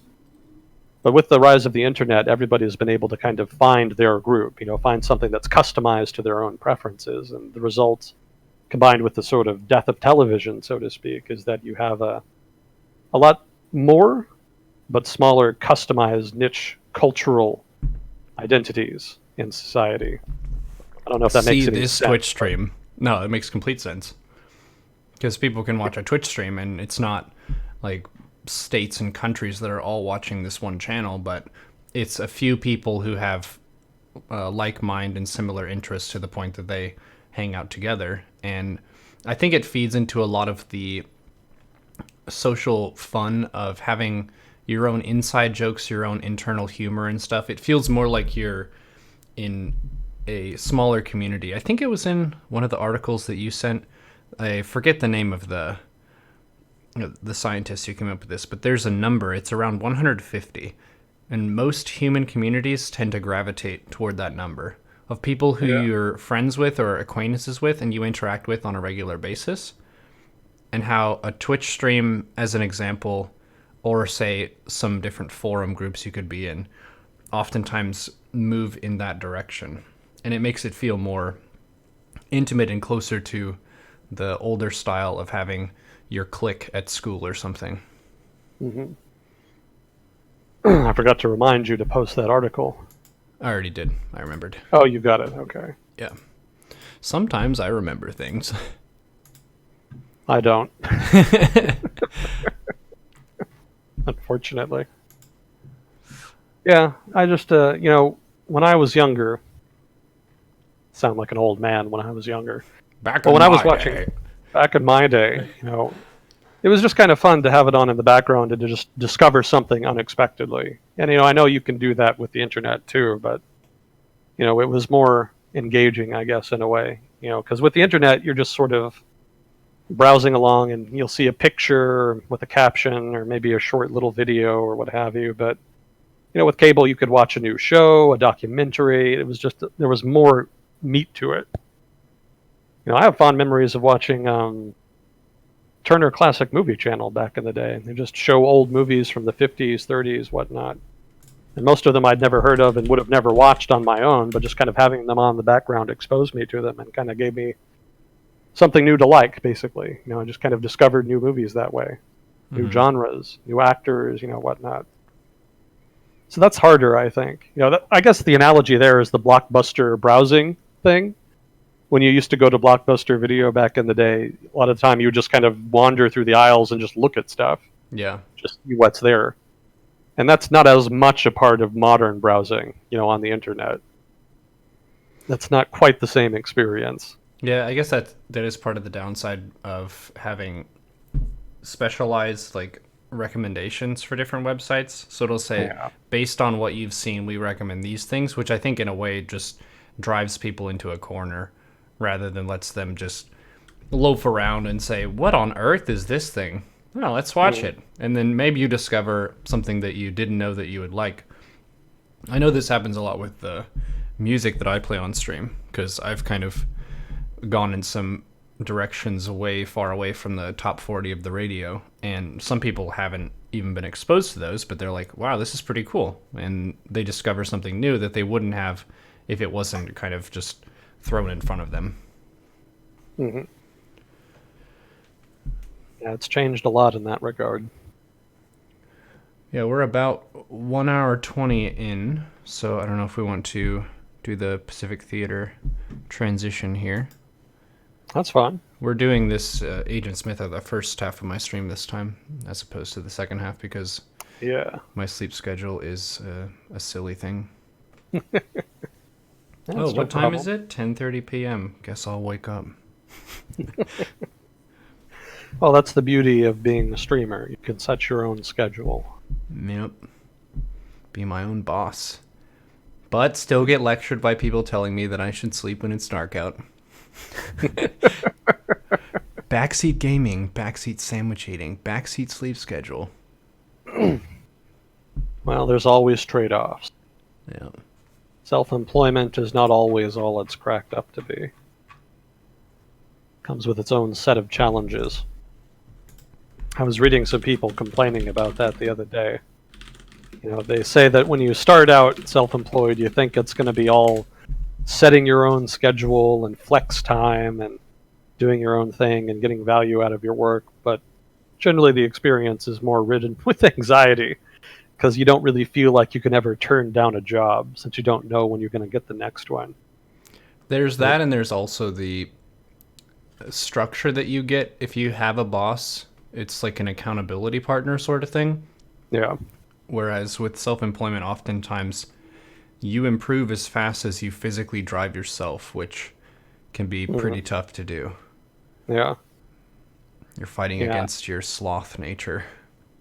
Yeah, particularly a problem with me, unfortunately. Yeah, I was reading similar to that. I was reading on Reddit, somebody was saying that one of the things he hated about being self-employed is trying to get people to pay him. He apparently had a lot of trouble with getting invoices to people and getting them to actually pay what they'd agreed to pay. So that's apparently another problem for a lot of self-employed people. Yeah, it's pretty bad in esports. Usually they do it with the guilt-tripping fashion rather than the just deciding not to pay you. Generally, it's they give a bunch of excuses about, well, if you really care about this content, then you'll just do it for us. Do you actually have passion for this? I've gotten those. I still get those on a pretty regular basis. Oh, wow. Yeah. And the thing that you have to do in a position like mine is you you have to look at your metrics and see what your hourly rate is. I think Kukio talked with me about that some, because sometimes you do a bunch of different gigs for different people, and you want to make sure you're representing your training and your skill set in a way that is honest and fair for you and your time. Yeah. You don't want to just be led around by the nose of people are saying, okay, do this for me, do that for me. And just because you can doesn't mean you should, because oftentimes that sets a standard of, oh, we can just like push this guy around and he'll do whatever we want, which is really bad for you in the long term. Yeah. Yeah, it sets that precedent. It's problematic. So, ladies and gentlemen, this will be the final wrap up here of the Pacific Theater World War II. The other episodes are on YouTube and in the Twitch highlights. I think this will be number 6. And yeah, I think so. The completion of our first thing in this format. So, Agent Smith started with just question and answer and news and things like that. And then now we're trying to dive into bigger historical topics and nail down start to finish kind of the parties involved, the motivations, what happened, and how it left things moving forward. Mm-hmm. So I'll let you take it away. Yeah, so last time we finished with 1945 and the end of the war there in the Pacific. So today I was going to just talk about the aftermath and just more abstractly the significance of the conflict in the Pacific. And also maybe reviewing some things that had more to do with the political side of the war in the Pacific. So just kind of a scattershot approach, sort of an epilogue, basically. So let me see here. I've got my notes open, and yeah. So one of the things I wanted to talk about here was occupations in the Pacific, specifically the Japanese occupation of territories that it conquered, and some of the policies that they implemented in those conquered territories. So one of the things they wanted to do was to spread their culture. They didn't do this everywhere, but in places like Indonesia and especially China, it's not technically part of the Pacific War, but it's an example of Japanese imperialism. They tried to force people to learn the Japanese language, so that was introduced in the curricula of education systems in conquered territories. They also introduced Japanese films and radio programs to try to also encourage people to learn Japanese and basically spread their culture around. In China's case, they actually introduced Shintoism, although I don't know that I read anything about that being done in other areas. But again, just exemplifying how Japan kind of was seeing itself as a imperial power that would expand culturally as well as territorially and economically. So that obviously created some bad blood with nationalists in conquered territories. Something else that defined life in occupied territories in the Pacific was food shortages. They weren't as bad early in the war, but as the war went on and the Japanese economy suffered more and more from commerce raiding by U.S. and Allied submarines and aircraft, as well as just the general deterioration in the Japanese economy. The result was food shortages just about everywhere. Part of that had to do with food expropriations. The Japanese would frequently just take food from the local populace or even impose quotas in order to send food to the front or back to Japan. You know, the people in the conquered territories obviously were lower priority for the Japanese government. So that contributed significantly to food shortages, but there was also food rationing, which was done to try to ration what little food there was in the conquered territories. So all told, kind of like in Europe, really, by the end of the war, there was a huge number of people suffering from hunger in the Pacific as a result of Japanese actions, policies, and the collapse in trade between different territories in the Pacific. So something else that was common amongst different occupied territories was forced prostitution. And this is pretty well known these days because of a lot of media coverage. Basically, this involved women being forcibly recruited from conquered territories to serve as prostitutes for the Japanese military. These included not only people in conquered territories, but also Korean women, and also some European civilian women who were being detained in camps. Indonesia, in particular, I think, was the principal source. So these were, of course, the famous quote-unquote comfort women, as the Japanese called them. And this is still a sensitive issue in East Asia today. Violence will create bad blood between countries, but forcing women into prostitution is also extremely controversial, especially for nationalists. So you can still see this as a living political issue in international relations between Japan and Korea in particular, but also other nations in the region. So let's see here. So to get to specific examples of occupations, Malaya, which here refers, I'm going to use the term to refer to both the Malay Peninsula as well as Borneo, which is two separate territories technically under the British Empire at the time. But in that territory, basically present-day Malaysia, let's put it like that. In present-day Malaysia, when it was occupied by Japan, there was a number of massacres that were perpetrated by the Japanese targeting ethnic Chinese. Ethnic Chinese in Malaysia, or again Malaya, had been a big source of funding for the Chinese government in their war against Japan. Obviously, ethnic Chinese in Malaya kind of sympathized more with China than Japan in the war, so they raised money, sent aid, etc. In turn, when the Japanese invaded, they started targeting them, and then there was, I think, particular examples where thousands of men, in particular, were rounded up and executed. Ethnic Malays and ethnic Indians in Malaya, of which there were quite a few, were generally more favored, and so did not suffer as much. In the case of the Indians in Malaya, the Japanese wanted to curry favor with them so that they would help them, quote-unquote, liberate India. They still kind of had that in mind. And I think I talked on a previous occasion about the Indian National Army, the army of Indians that was raised by the Japanese to fight on their behalf. So let's see. Also in Malaya, elites in northwestern Borneo were all but wiped out. There was some protest and some resistance to Japanese rule in Borneo, and in turn, the Japanese governing authority there targeted sultans and other established local elites in order to try to destroy that resistance. And the result is that a number of long-running dynasties were obliterated. Let's see, beyond that, there was also forced labor, which was common throughout the region. We'll talk more about that in a little bit. But in one particular example, about 73,000 or so Malayans were estimated to have been forced to work on the Thai-Burma Railway, of which about 25,000 would die. To give you an idea of the kind of attrition that was suffered by forced laborers. Again, that's also kind of a sore point for people living there, as far as Japanese, although I think that's more older people than younger people. Younger folks have a somewhat different impression of Japan, probably more anime in that case than atrocities. But that is still in the living memory. Nationalists in particular kind of still take that seriously. There's a point of bitterness.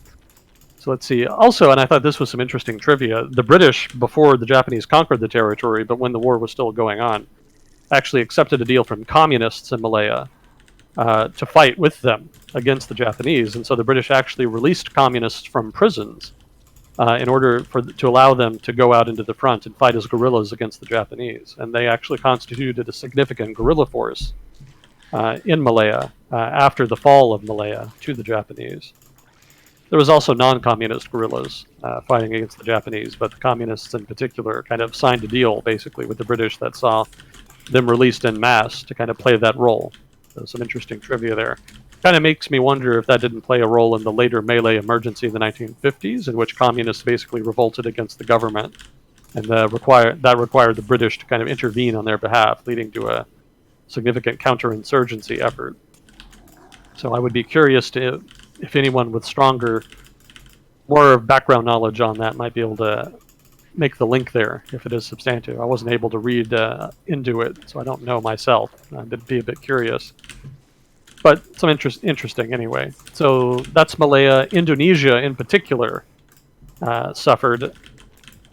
The plan for Indonesia, at least for Java, all of Indonesia, Japan was going to annex all of Indonesia to the Japanese Empire. But it treated different parts of Indonesia differently. The island of Java, which is the most populous part of Indonesia, did not have a lot of strategic resources on it, and so it wasn't as valuable, save for its people. So Japan's approach to governing Java was to inculcate nationalism and take a lighter touch. They were not as oppressive in Java as they would be in other areas. Now, in other areas that did have strategic resources, like oil or what have you, generally there was more oppression, more of an iron fist approach to governance. And generally it was those areas where there was more resistance and less inculcation of Indonesian nationalism. A big issue in occupied Indonesia was forced labor. And I think there were more Indonesians forced into labor than anywhere else. That's probably just more the fact that they had a bigger population. I don't know that they were singled out for that, but there was a significant number that were forced into labor. The Japanese called them Romusha. I know that's probably butchering the pronunciation, but that's the best I can do. They were called Romusha in Japanese, and that's the Japanese word for laborer. And there were about 4 to 10 million estimated Romusha on the island of Java alone in Indonesia during the occupation. So it's a huge number that were forced into labor on behalf of the Japanese authorities. This was actually a pre-existing system in Indonesia. It was not something that the Japanese invented. There had been an established system of basically corvée labor, where local entities, localities basically were, what's the word I want? Obliged. They were obliged to provide labor to local authorities and regional governments on request, as part of a sort of traditional system that had existed in Indonesia for a long time.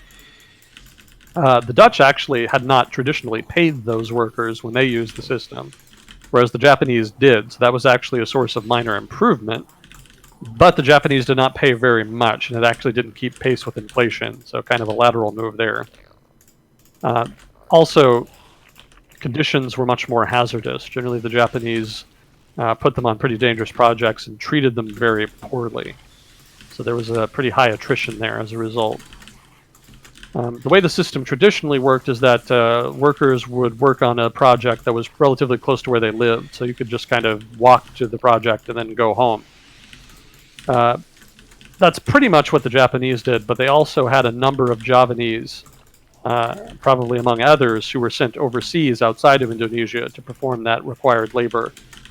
And 270,000 Javanese laborers were sent overseas in that vein, of which only about 52,000 ever came back to Indonesia. So that would imply that there was either a lot of forced migration or a significant attrition in terms of fatalities and casualties. So obviously, it probably won't surprise you to hear that forced labor in Indonesia was immensely resented.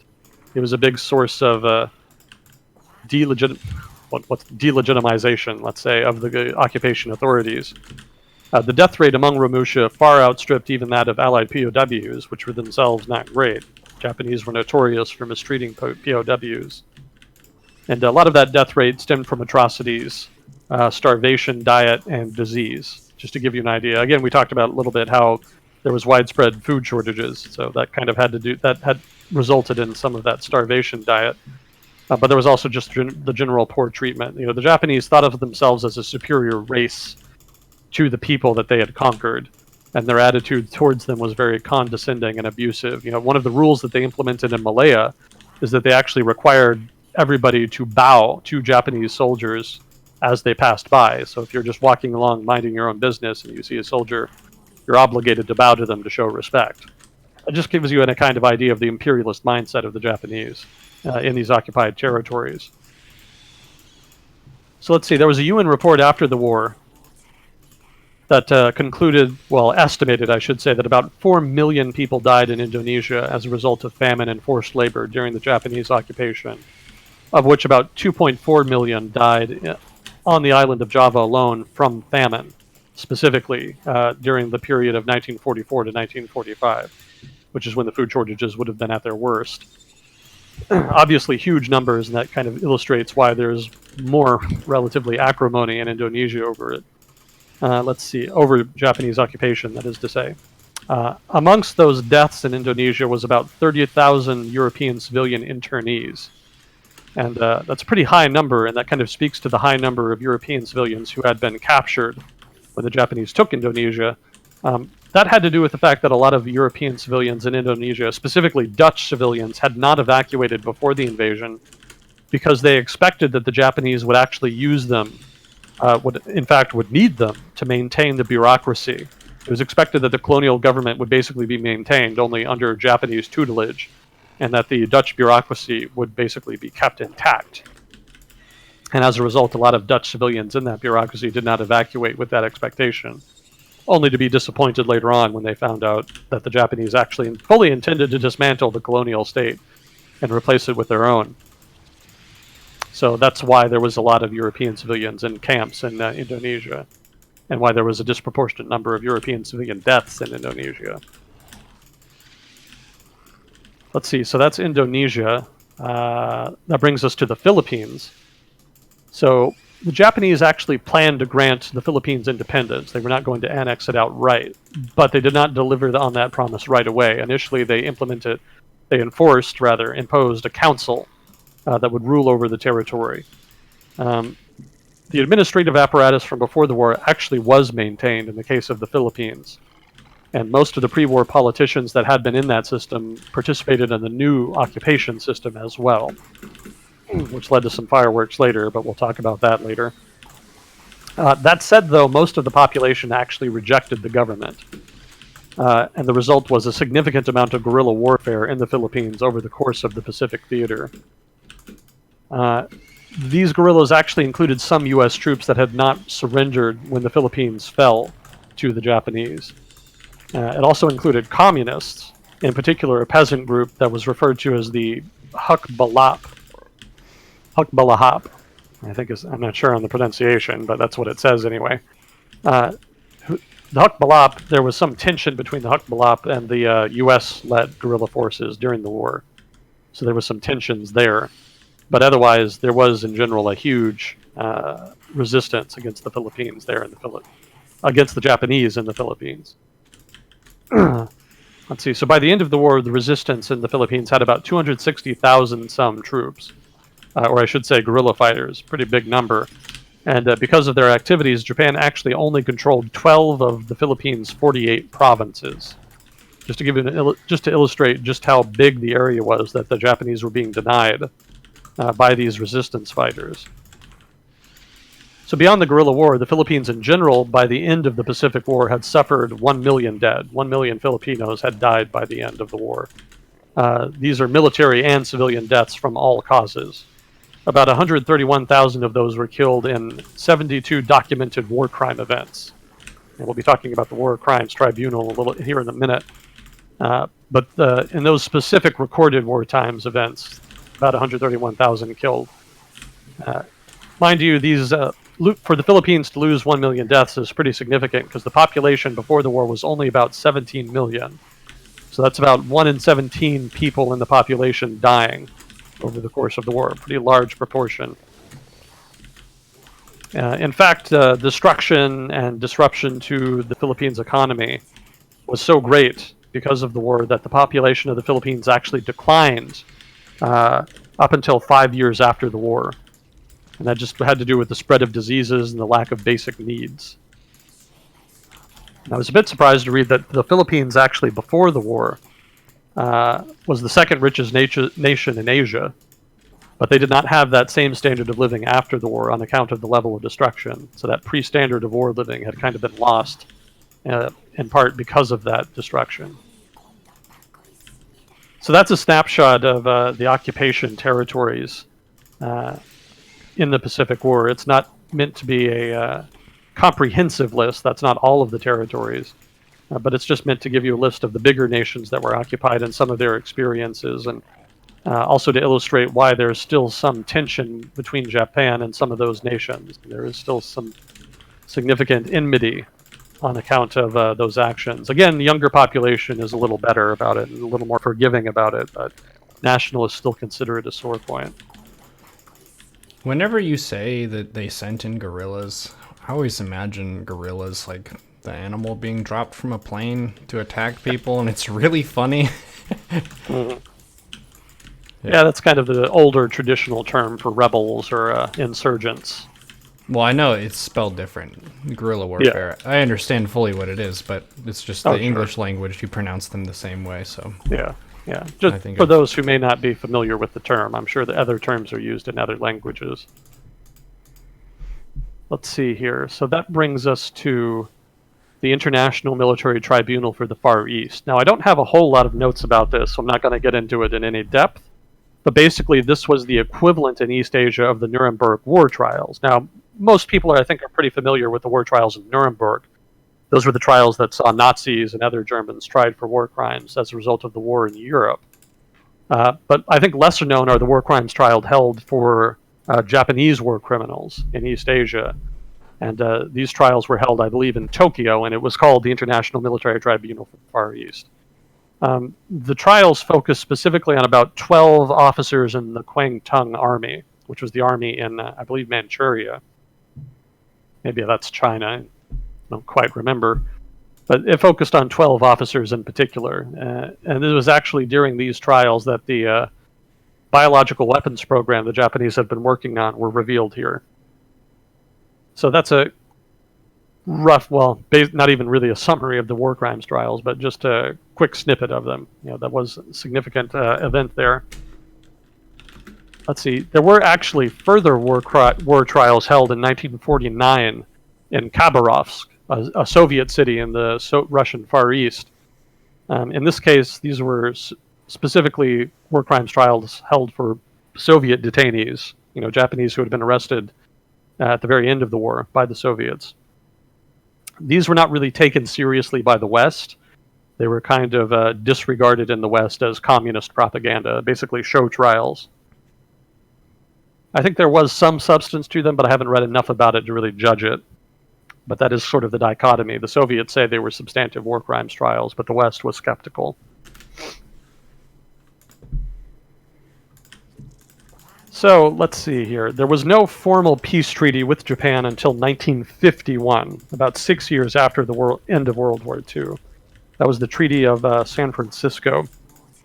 And it was in this treaty that Japan officially regained its sovereignty. Incidentally, the U.S. would actually retain control of Iwo Jima until 1968. So even after Japan had regained its sovereignty in 1951, the United States would still retain technical control over the island of Iwo Jima until 1968. The U.S. would actually retain control of the island of Okinawa for even longer, until 1972. So Japan would have to wait several decades to basically get its islands back. One of the things that happened during the occupation of Japan that happened after World War II was the writing of a new constitution. I'll talk a little bit about that later. But I'll just get into it now. So basically, I'm going to talk about the occupation of Japan and just kind of talk about the economic impact, the political impact, the social impact, etc. I'll just kind of give not a comprehensive review, but a summary anyway. So occupying Japan after the war was a big job. I think most people in the U.S. military were pretty pleased that they were occupying Japan without Operation Olympic, which was the planned invasion of Japan. It was a relatively peaceful occupation. There was still some violence, but not as much as people in Japan had been expecting, and overall, relatively smooth. Not like a bunch of Japanese guerrilla fighters fighting against the occupation, as some people had feared they might. Retaining the position of the emperor was helpful in that regard, because the emperor was able to use his authority to order people not to take to the hills and fight the occupation. Rather, they were told to respect the occupation authority. So let's see here. For one, just quickly, there was some sexual abuse by occupation forces.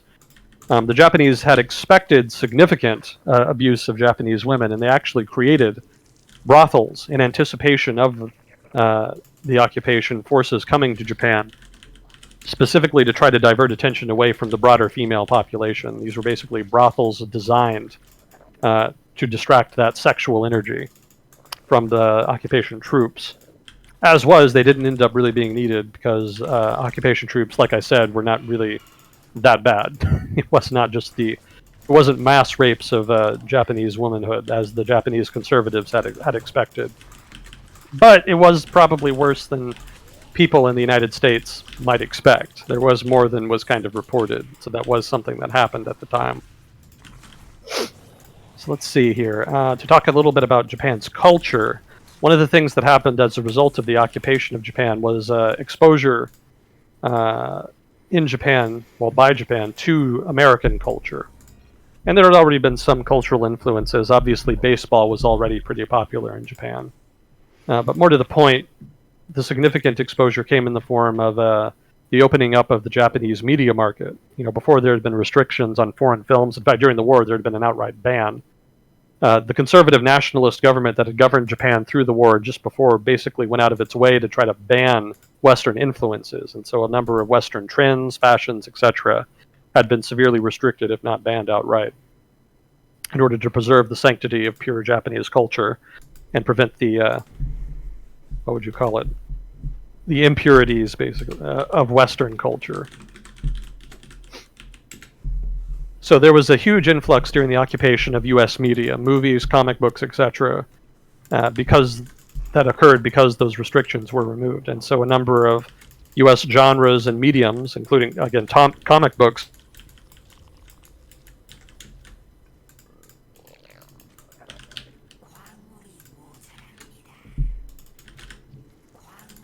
Hello?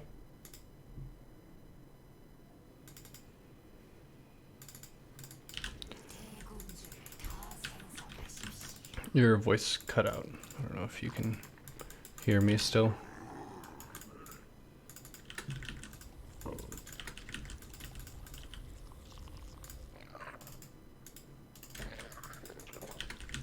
Wow.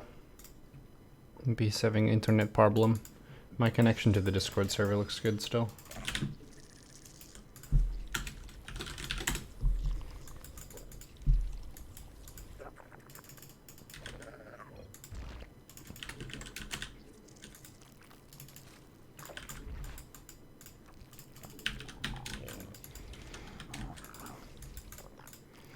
Comic books.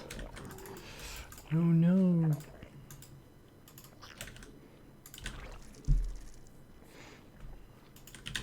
You'll be back. You could text me if something is up. Please stand by as we sort this out. Hopefully he realized it and he's not just like going on. He may not be aware. And then this happened. Okay, so let's say it's been about 2 minutes now.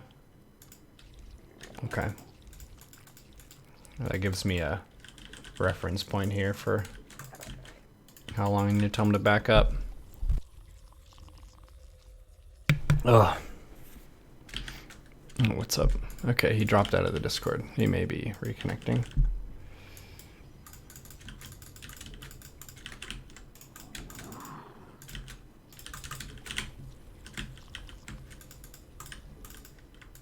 Okay.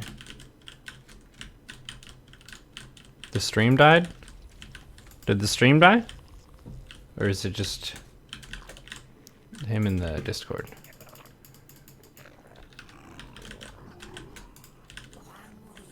I can text him. See what's up. What's up?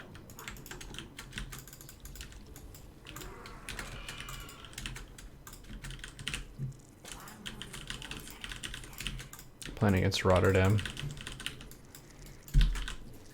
Sometimes this happens where I'll like specifically get on a 5.2k account to be like, oh, let's get some slightly easier games so I can listen to Agent Smith and keep up with the discussion. It gives me like a bunch of GMs. Or 5.7. You're back. Hello? Yo, what's up? Yeah. My connection decided to die. Oh no. Welcome back. Yeah. So I'm not sure when it cut off there. I am. It's been about 3 minutes. 3 minutes? Yeah. Oh, wow. Why, is that less or more than you thought? It's more than I thought. Do you remember what the last thing I was talking about was? Comic books. People were joking in the chat. They were like, and he couldn't take the comic book ban. It just upset him too much. Yeah, that was a cultural influence, basically. Let me just find that in my notes real quick. Yeah, so comic books were introduced, among other. Basically, a lot of U.S. media was introduced once restrictions on foreign influences had been lifted. And so that led to a lot of US media becoming part of the Japanese cultural zeitgeist as those movies and whatnot flooded in. The Japanese government, I don't know if I mentioned this, but maybe this is repetitive. The conservative Japanese government that had ruled Japan before the war and during the war had seen foreign influences as being impurities, and they wanted to prevent them from tainting Japanese culture by restricting them, if not outright banning them. So a number of foreign influences, fashions, trends, etc., were mitigated and curbed in Japan before the end of the war in order to try to protect, quote unquote, Japanese culture. So to have those restrictions lifted led to a significant change in the media landscape in Japan. So another of the occupation government's goals was to liberalize Japan's politics and society. That was a big job because obviously Japan had been very conservative and militaristic before the war. So some of the things that they did to do that: one, they released all political prisoners. That's a kind of an obvious one. They lifted restrictions on communists. That was upsetting to Japanese conservatives because they saw them as an inherent threat, both to the occupation government as well as to themselves. But the United States and the occupation government saw as just being part of the overall liberalization. Opening up politics should give voice to all parties, even if they're unpalatable, as the communists were in the eyes of many at the time. And then the media was also liberalized. That being newspapers, journalists, newspapers, magazines, etc., journalistic type activities. There was one rule put in place, though. They were not allowed to criticize the occupation government, but everything else was game. So this was sort of the opening of Japanese politics here. That was one of the significant contributions of the occupation government to Japan at the time. Let's see. So there was also purges. Now, these were not violent Stalinist purges. Rather, these were just the removal of conservative politicians and bureaucrats from the government and civil service after the war. They had been part of the previous imperial regime. Some of them were actually not in government at all, but rather were businessmen who were seen as being close to militarists and nationalists in the government. So all of these people who had been sort of part of that nationalist militarist apparatus in government before and during the war, they were removed systematically in order to purge the government of their influence. Let's see. So that was a significant event. Another major effort by the occupation government was land reform. About 50% of the population at the time was rural, but only a handful of landowners basically owned most of the land. So as a result, there was a lot of inequality, and it kind of made it hard to democratize the society, given the disproportionate influence over all of what were basically peasants. So the occupation government forced the Japanese government, which again still was there. Maybe this was lost too, but I'll repeat it here. The American government did not abolish the Japanese government. Rather, they maintained it, but purged it, cleansed it, reformed it, etc. But technically, there was not a point when it was not maintained in power. It was still technically there, and the occupation government basically ruled through that government.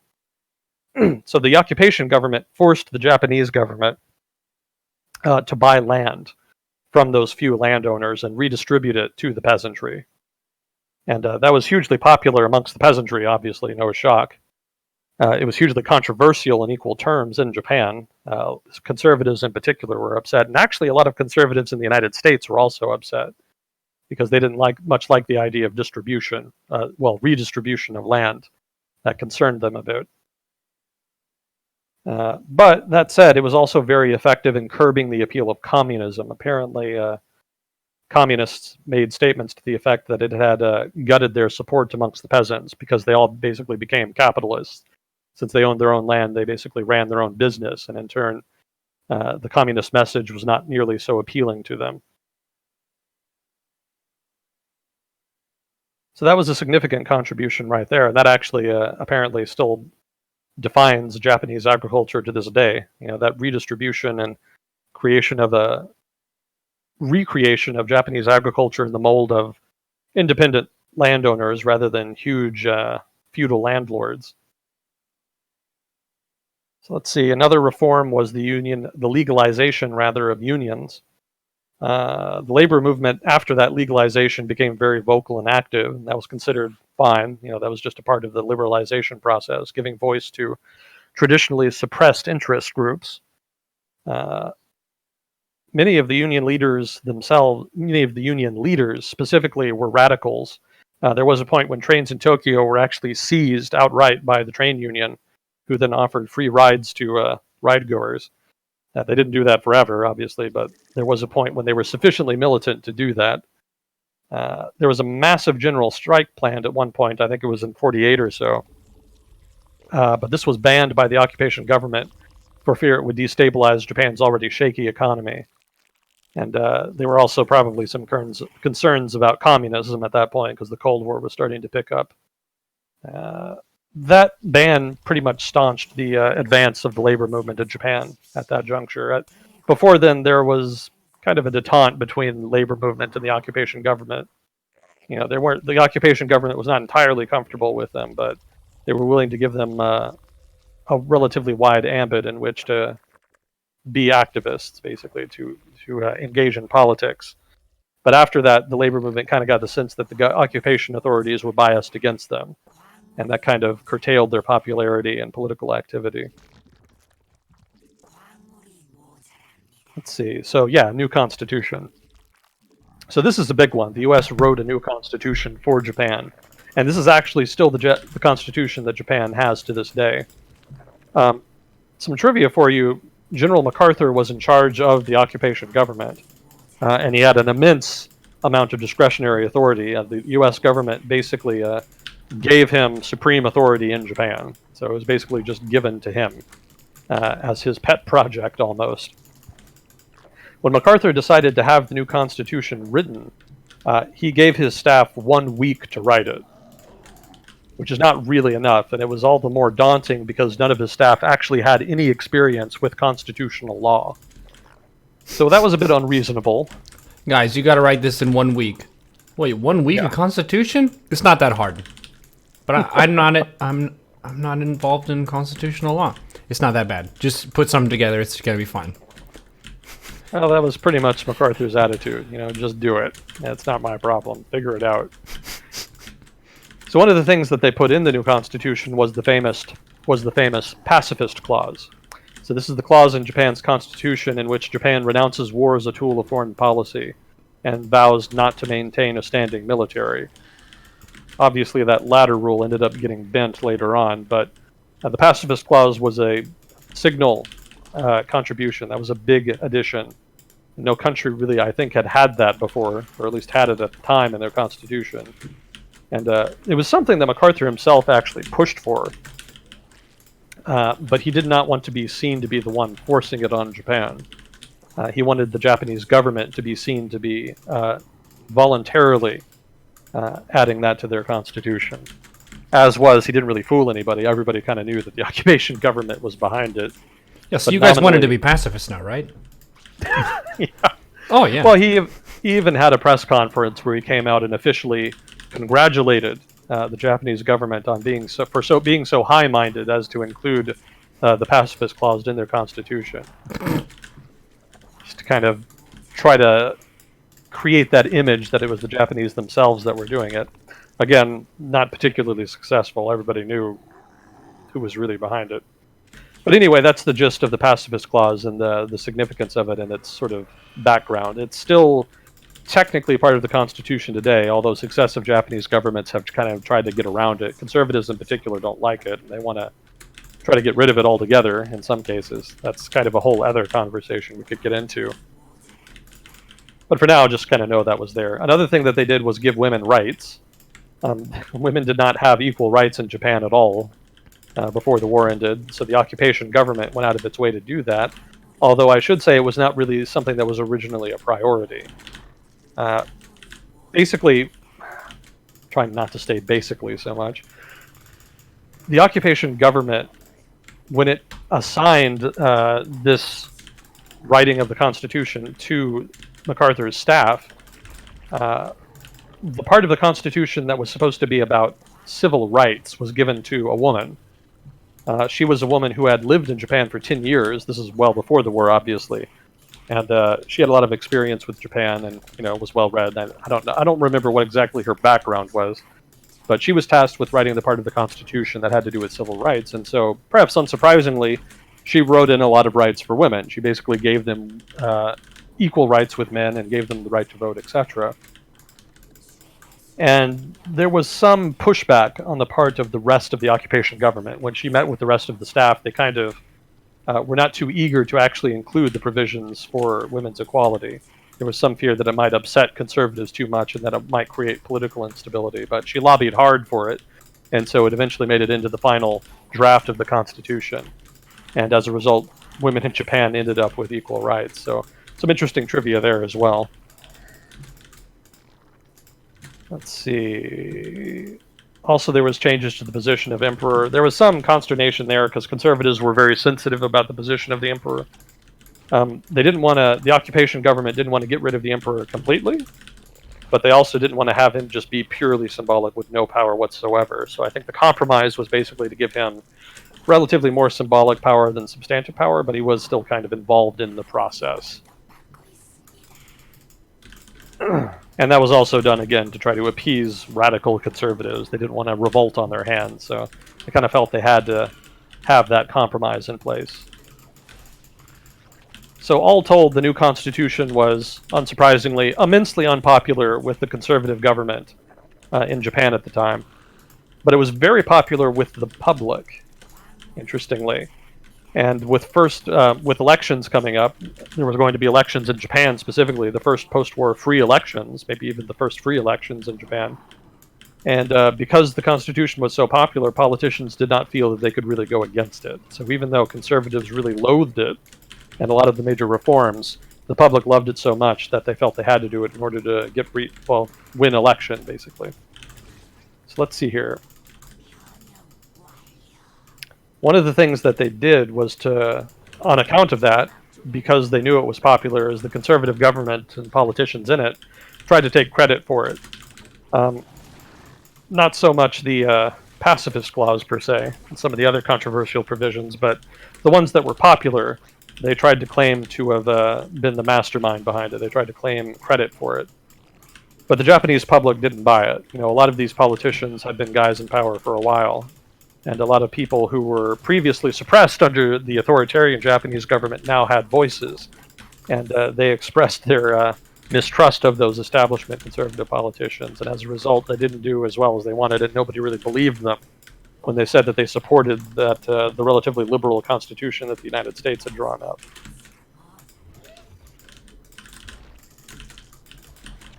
So that's some political changes in Japan. Let's talk a little bit about economic reform. I already talked about the land reform, so that was a big effort right there.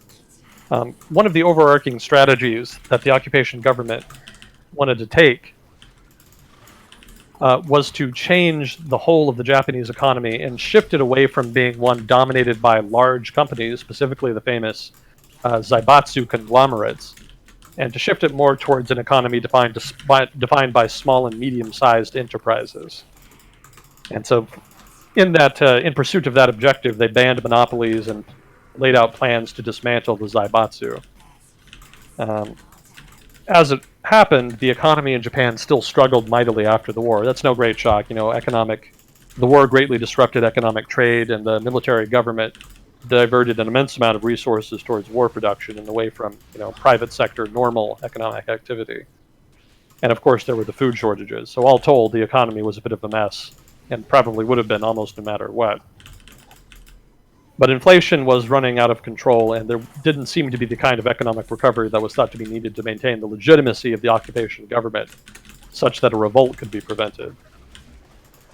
So, as a result of that, a couple years after the occupation started, a banker, specifically an advisor basically, was brought in order to try to advise the occupation government on how to fix the Japanese economy, so to speak. And that wasn't just done to reform the economy and try to prevent a revolt. It was also done to mitigate the appeal of communists. By this point, the Cold War is starting to really heat up, and there is a fear that communists might gain some popularity and maybe take over. So this advisor, being a banker, perhaps unsurprisingly, advised that they balance the budget, That might seem mundane, but there was an immense amount of subsidies that the Japanese government was being required to spend to prop up small and medium-sized enterprises as part of that transformative project, uh, as well as other things like food subsidies and whatnot. So the occupation government at this point cut those subsidies in order to try to cut all the spending that was contributing to massive inflation in Japan after the war. And it was effective in restoring the value of the currency. In fact, the advisor in question, I'm sorry I don't have his name, I should have written it down, but the advisor in question was told at one point that people had started stealing money, that thieves had started stealing money again, breaking into houses and stealing cash, which they had not previously been doing because cash had been rendered so worthless by inflation. And he noted with some pleasure that that meant his plan was working, because currency was gaining some value again. The current currency. This value has been approved by your local thieves.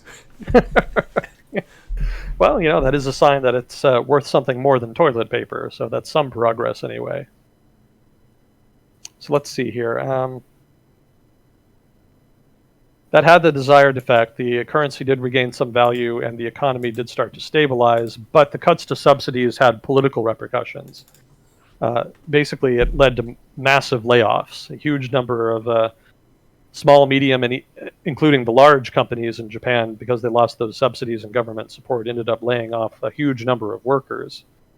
And a large number of small and medium-sized companies themselves actually went bankrupt because of that.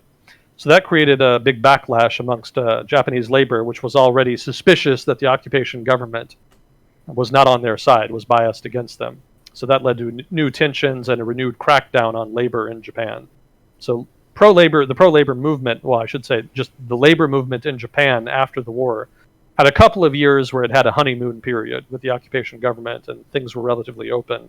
But at this point, the government really starts to clamp down on them. And then that's kind of the Cold War thinking seeping in. So ultimately, the reform effort did work. The Japanese economy did start to recover, but the tension that it was meant to prevent ended up happening anyway because of the cuts to subsidies. And as it happened, the Japanese economy only really recovered substantively when the Korean War broke out. It was called, I think, the procurement boom in Japan. The way it worked is that the United States, as part of the Korean War, the United States, of course, was a major combatant in the Korean War. The way it worked is that the United States military would procure a lot of supplies that it needed for the Korean War in Japan. So equipment, vehicles, whatever supplies you can think of, a lot of that was actually bought in Japan and produced in Japan. And that helped the Japanese economy tremendously. It was really hurting after the war, and it was only really at that point with the Korean War that it was able to really get going again. So that's a brief look at sort of economic reform in post-war Japan under the occupation government. So one of the things that happened over the course of the occupation was differences within the occupation government. There was some consternation between those who wanted to focus on democratization, even if it meant doing so at the expense of economic recovery. And on the other side, those who wanted to focus on rebuilding the economy in order to mitigate the appeal of communists and to expedite prosperity in Japan, even if it meant curtailing a bit the democratization efforts. And Japanese conservatives took note of that and used it to their advantage. They tried to exploit those differences in order to limit reform and in order to try to get back into power to some degree. And that actually did lead to a conservative resurgence in Japan. The occupation government was pretty skeptical of Japanese conservatives for a long time, obviously, but once the Cold War started heating up, Japanese conservatives were seen as a reliable, credible deterrent and alternative to communists and leftists in Japan. So relations between them started to warm as the occupation wore on. So a lot of this stuff on the occupation here, this more or less brings me to the end of the occupation section. But a lot of this actually I got from a documentary I saw on YouTube, of all places. It's pretty decent, so I would recommend it. I'll post it in Discord here, and maybe after Neuro's done with his game there, he can pass that on to you guys in chat. Can do. It's a pretty good documentary. I recommend it for those of you interested in learning more about the occupation. You know, I'm kind of summarizing it here, basically. I didn't originally have a lot of stuff on the occupation, but when I watched that, I figured I'd throw it in. So let's see. I'll talk more here about... some of this is a little redundant. I probably should have gone over this more. So Japan's post-war politics. So again, once the Cold War started heating up, this is after the first couple years of the occupation. What I've talked about up till now is the first couple years specifically. So now we're kind of getting into the mature stage of the occupation. Again, U.S. embraces more conservatives as the Cold War heats up, and that leads to a red purge. There was a number of restrictions that were brought back that had been on communists before the end of the war. These were now put back in place, owing to suspicions of communists and their alignment with the Soviets. In turn, communists in the government and suspected communists in the government, as well as in unions, were also targeted and arrested. So again, this has just illustrated the change in direction of the occupation away from democratization, more towards economic liberalization and reform and anti-communist activity. Now, incidentally here, there was some CIA involvement here in early democratic Japan's politics.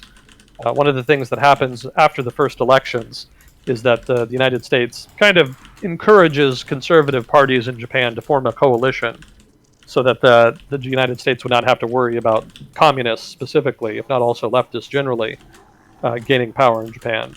But this ended up not really being easy. The problem was that conservative political parties were fractious and quarrelsome and did not get along. And it was looking like a coalition was not going to happen. So as a result, the CIA jumped in and started paying conservative parties to enter into a coalition in order to ensure that it happened and not leave it up to fate.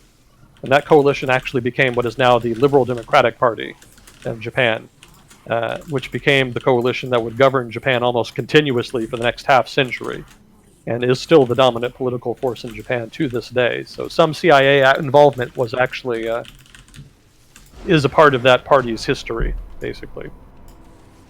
Some interesting trivia for you. All right, so that brings us to post-war economy. So one of the things that helped Japan's economy recover here was the free trade regime that was implemented by the U.S. This is the famous liberal international order that the U.S. created in order to open up trade and allow a liberal international trading regime. That helped Japan a lot. You know, the loss of access to international markets had been one of the major factors that had led to the collapse, well, not collapse, but led to the political instability in Japan in the 1930s, once the Great Depression had started. And of course, for those of you familiar with Japanese history, you know that after a couple of years anyway, after this period that I already talked about, the Japanese economy would boom and develop significantly into a major economic force in the world. One of the major reasons for that, beyond just policy reasons, is that Japan already had significant human capital in the form of people with technical expertise, that had a strong legal infrastructure, etc., strong educational institutions. So some of the software, the human software that's relevant to maintaining a successful, prosperous economy was already in place. So they just kind of, part of the rebuilding was just rebuilding some of the tangible things like infrastructure, etc. So getting some of that back in place was kind of more the crux of reconstruction there. They also had, again, legal infrastructure in place. They had a legal system. They could manage a modern legal system. They had a good education system. And they also had a culture that was very work and business friendly. So all of that just combined to make recovery much more expedient and much more successful than it might have been if some of those factors had not been in place. So you said work friendly. Is it friendly or is it infatuated? Like, because the modern Japan is like to the point where it's impacting their health and their birth rates of just being so gung-ho for careers and stuff. Is that a long-standing thing, or is this kind of... That had already been in place for a long time, and that's just a part of Japanese culture. Oh, I see. it's always been a culture that sort of enshrines frugality, focus, and hard work. Mm-hmm. So that translates to a focus on the job, getting the job done, and doing as much as you can in as little time. Productivity, being productive and efficient. So that's always been a part of the economic culture, I guess you could call it there. And so that translated during industrialization towards dedication to one's job.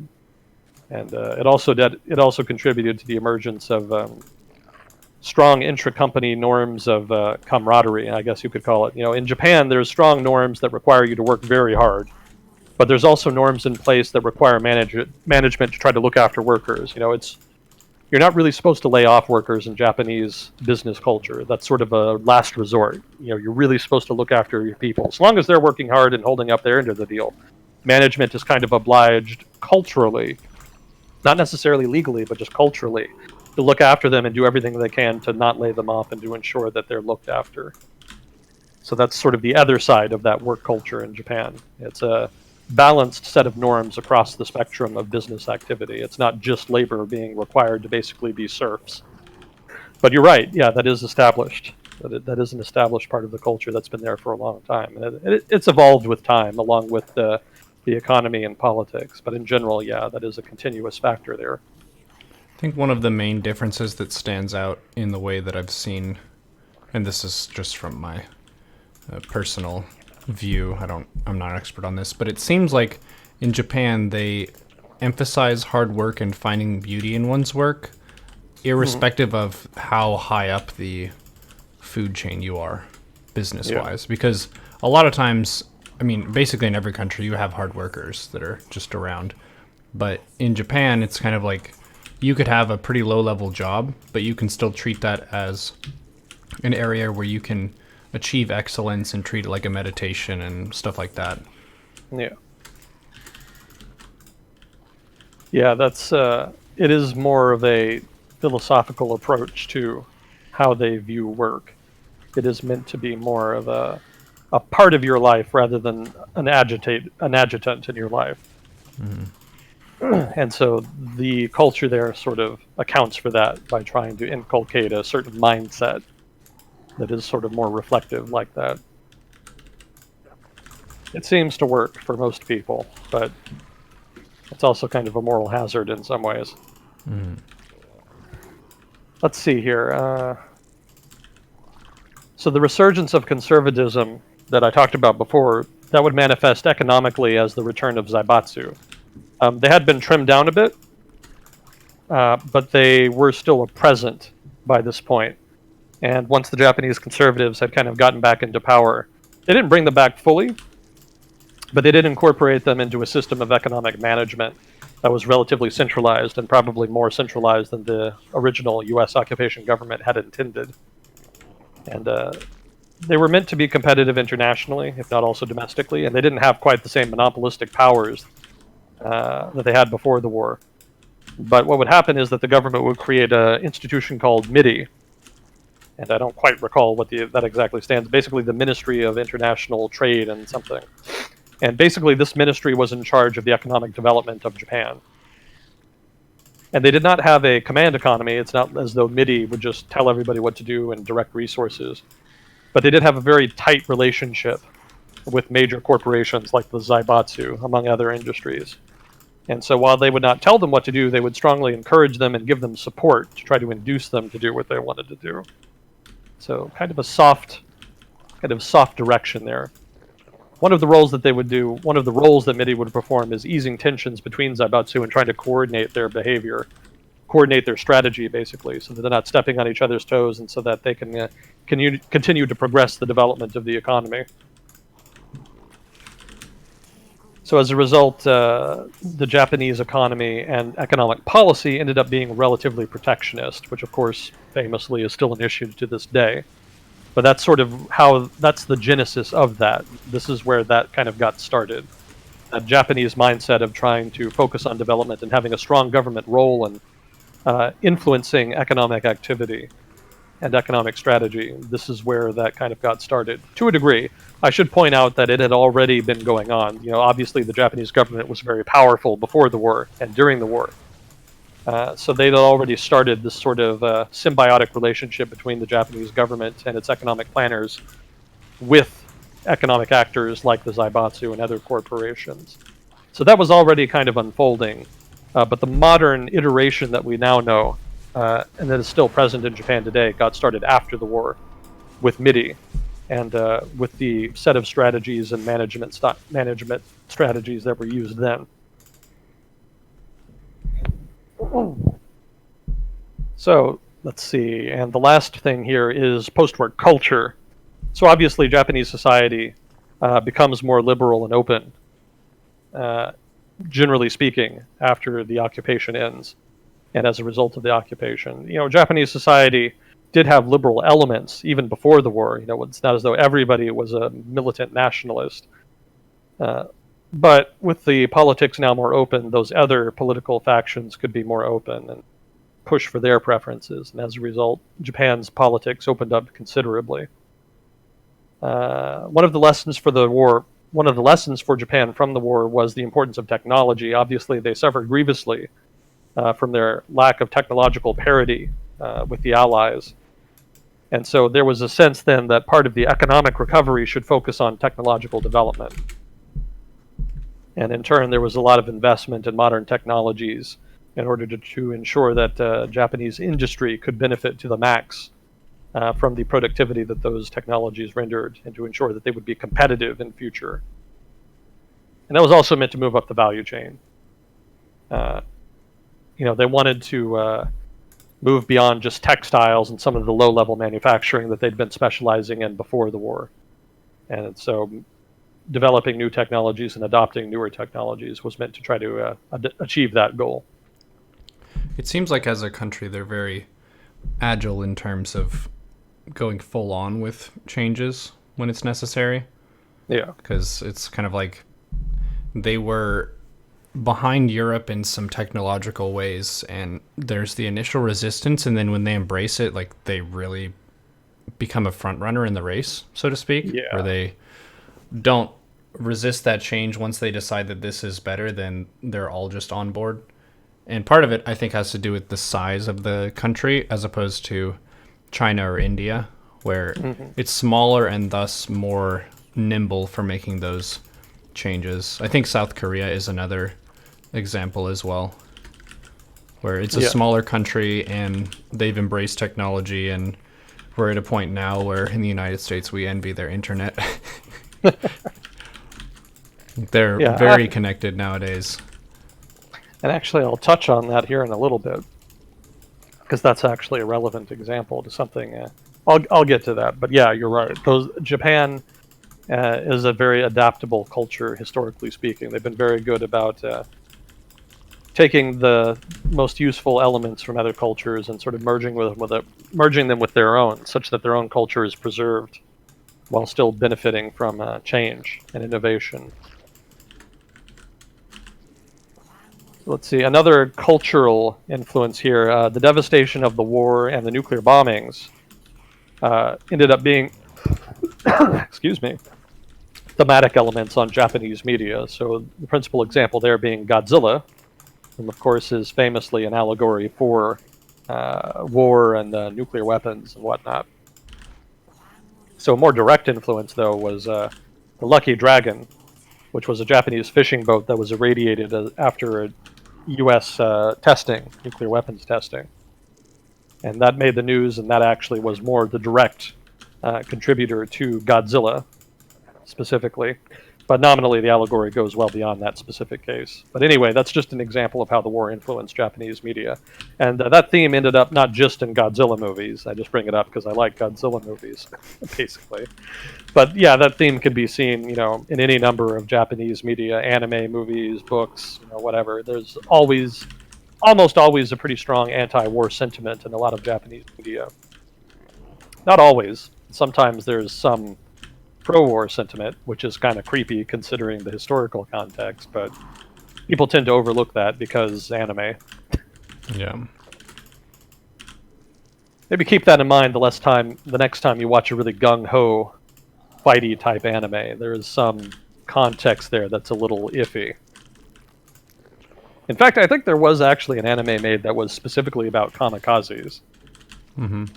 and not in a demonize the kamikazes. It was very much a pro kamikaze type media. I don't remember what it was though. It was a long time ago that I remember seeing it. Well, the thing that I've explained to some of the Western viewers who aren't familiar with anime is that it is Japanese, but it's also more of a format rather than being particularly driven in one kind of style. So it's an art style that gives them, I think, a wider storytelling range than something you would need human actors for, or even like doing 3D art and stuff. You can go at a lot of places, and I think the art style, maybe there's an artist who could correct me if I'm wrong, but the art style, I believe, is one that you can do pretty fast.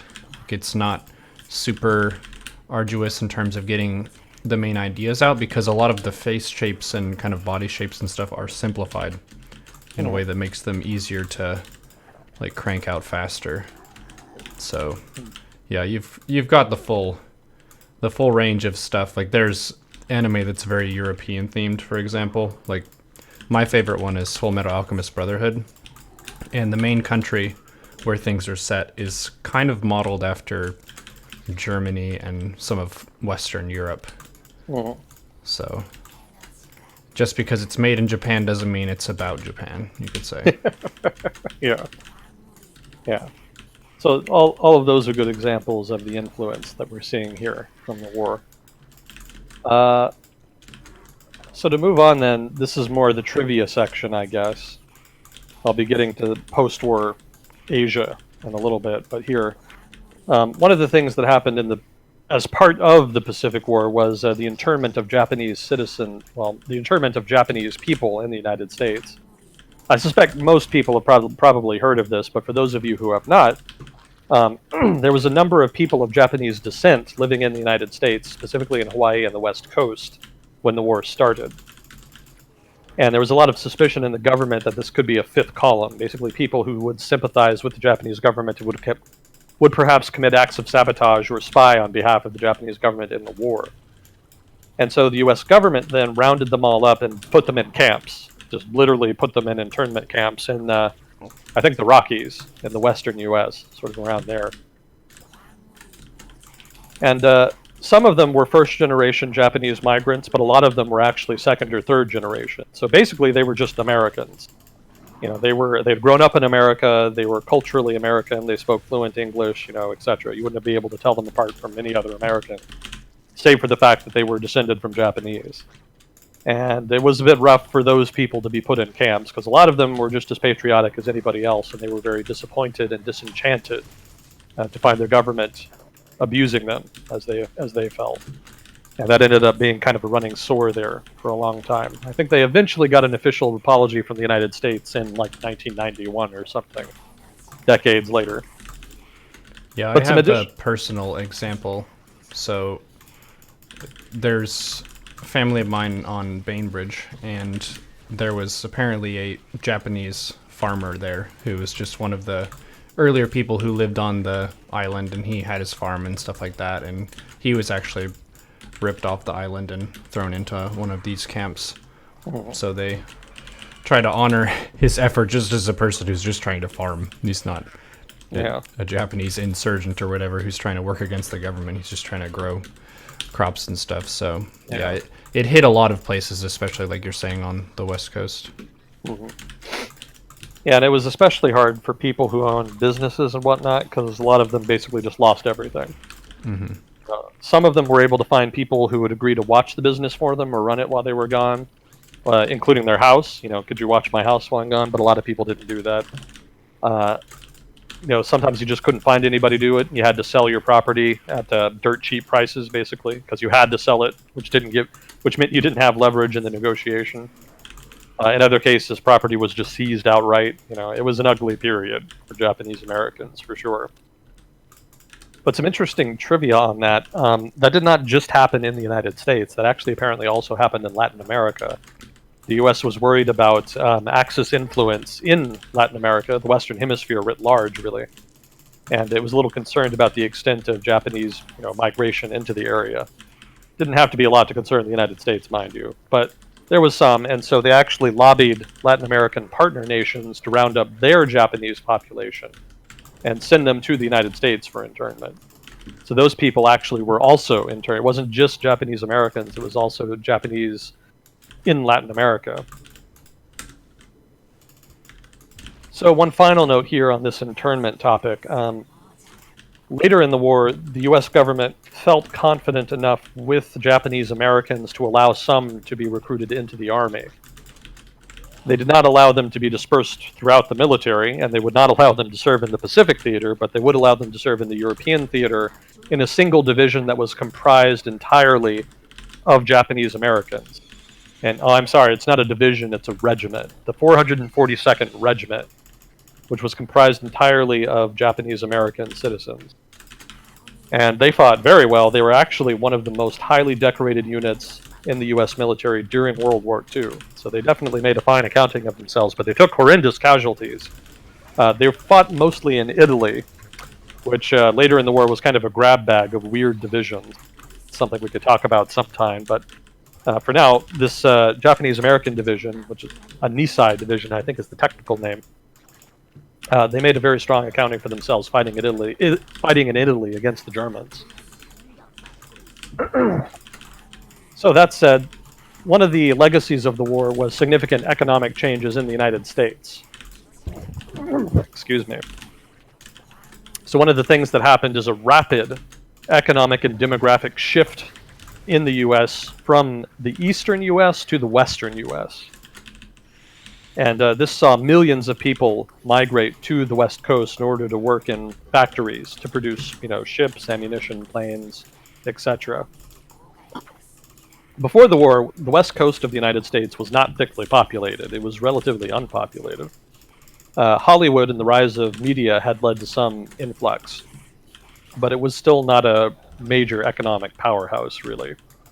But with World War II, there was such a huge investment in industry on the West Coast that a huge number of people came over, and that really marked the beginning of California's rise as a major economic force in the United States, and it grew rapidly, extremely rapidly after the war. The combination of economic opportunity and the very attractive weather in California served to just bring in tons of people. So that was one of the big economic consequences for the U.S. there. Obviously, the free trade regime the U.S. set up in the war, set up after the war, served to make the U.S. economy significantly closer. It dramatically increased ties to Asia, economic ties specifically, and that had the consequence of leading later on to a significant amount of free trade competition once Asian economies really recovered from the war, specifically Japan's. And that, of course, led to some erosion of U.S. comparative advantage in certain sectors, which contributed to economic malaise in the 1970s and the decline of U.S. manufacturing in the mid-20th century. Wasn't the only factor. Automation was the bigger factor, I think, from what I've read. But free trade was a contributing factor, and the Pacific War contributed to the opening of the Asia-Pacific region to U.S. free trade. Let's see, where was I? Covered that. Okay, so that's obviously the Cold War was another significant factor here. The most explicit example linking the Cold War with the Pacific Theater was the Korean War. The Korean War started up only 5 years after the end of World War II. So there's a documentary series about the Pacific War called The Crusade in the Pacific. It was made way back in the 50s. And its last 2 or 3 episodes are actually about the Korean War, because they actually just linked them together with the Pacific War. Just to give you an idea of how closely you can link them if you want to. Not technically a part of the Pacific War, but the end of the Pacific War, as you might recall from last time, saw the Soviets invade northern Korea and basically get that, well, not basically, they got that as an occupation zone. And so there was 2 zones, an occupation zone in northern Korea and southern Korea after the war. And some tension between them and significant disagreement between the U.S. and the USSR about how to unify them. There was nominal agreement that they should be unified, but disagreement about how exactly to do that. The U.S. wanted free elections, but didn't particularly trust the Soviets and their communist puppets in North Korea to hold free elections. So that led to a stalemate. So that lasted for a couple years, and the problem that arose was U.S. ambiguity about how committed it was to Southern Korea. After a while, the occupation of Southern Korea ended, and authority over that area was given to a Korean government, the Republic of Korea. And at that point, the Republic of Korea became a sovereign state. But the U.S. was a little wishy-washy on how committed it was to its security, and in contrast, the Soviet Union gave tons of military supplies to the North Korean government. And the North Koreans, of course, like all Koreans, were pretty keen on unifying the Korean peninsula. And so they took advantage of the fact that the U.S. didn't seem to be that interested in Korea to launch an invasion, and that, of course, was the famous Korean War. So in that sense, the Pacific War had a significant influence on the subsequent Cold War, in so much as the Korean War was kind of a direct descendant, so to speak, of that post-war, the immediate post-war situation in the Asia-Pacific region. Okay, so now we're moving into the rest of Asia.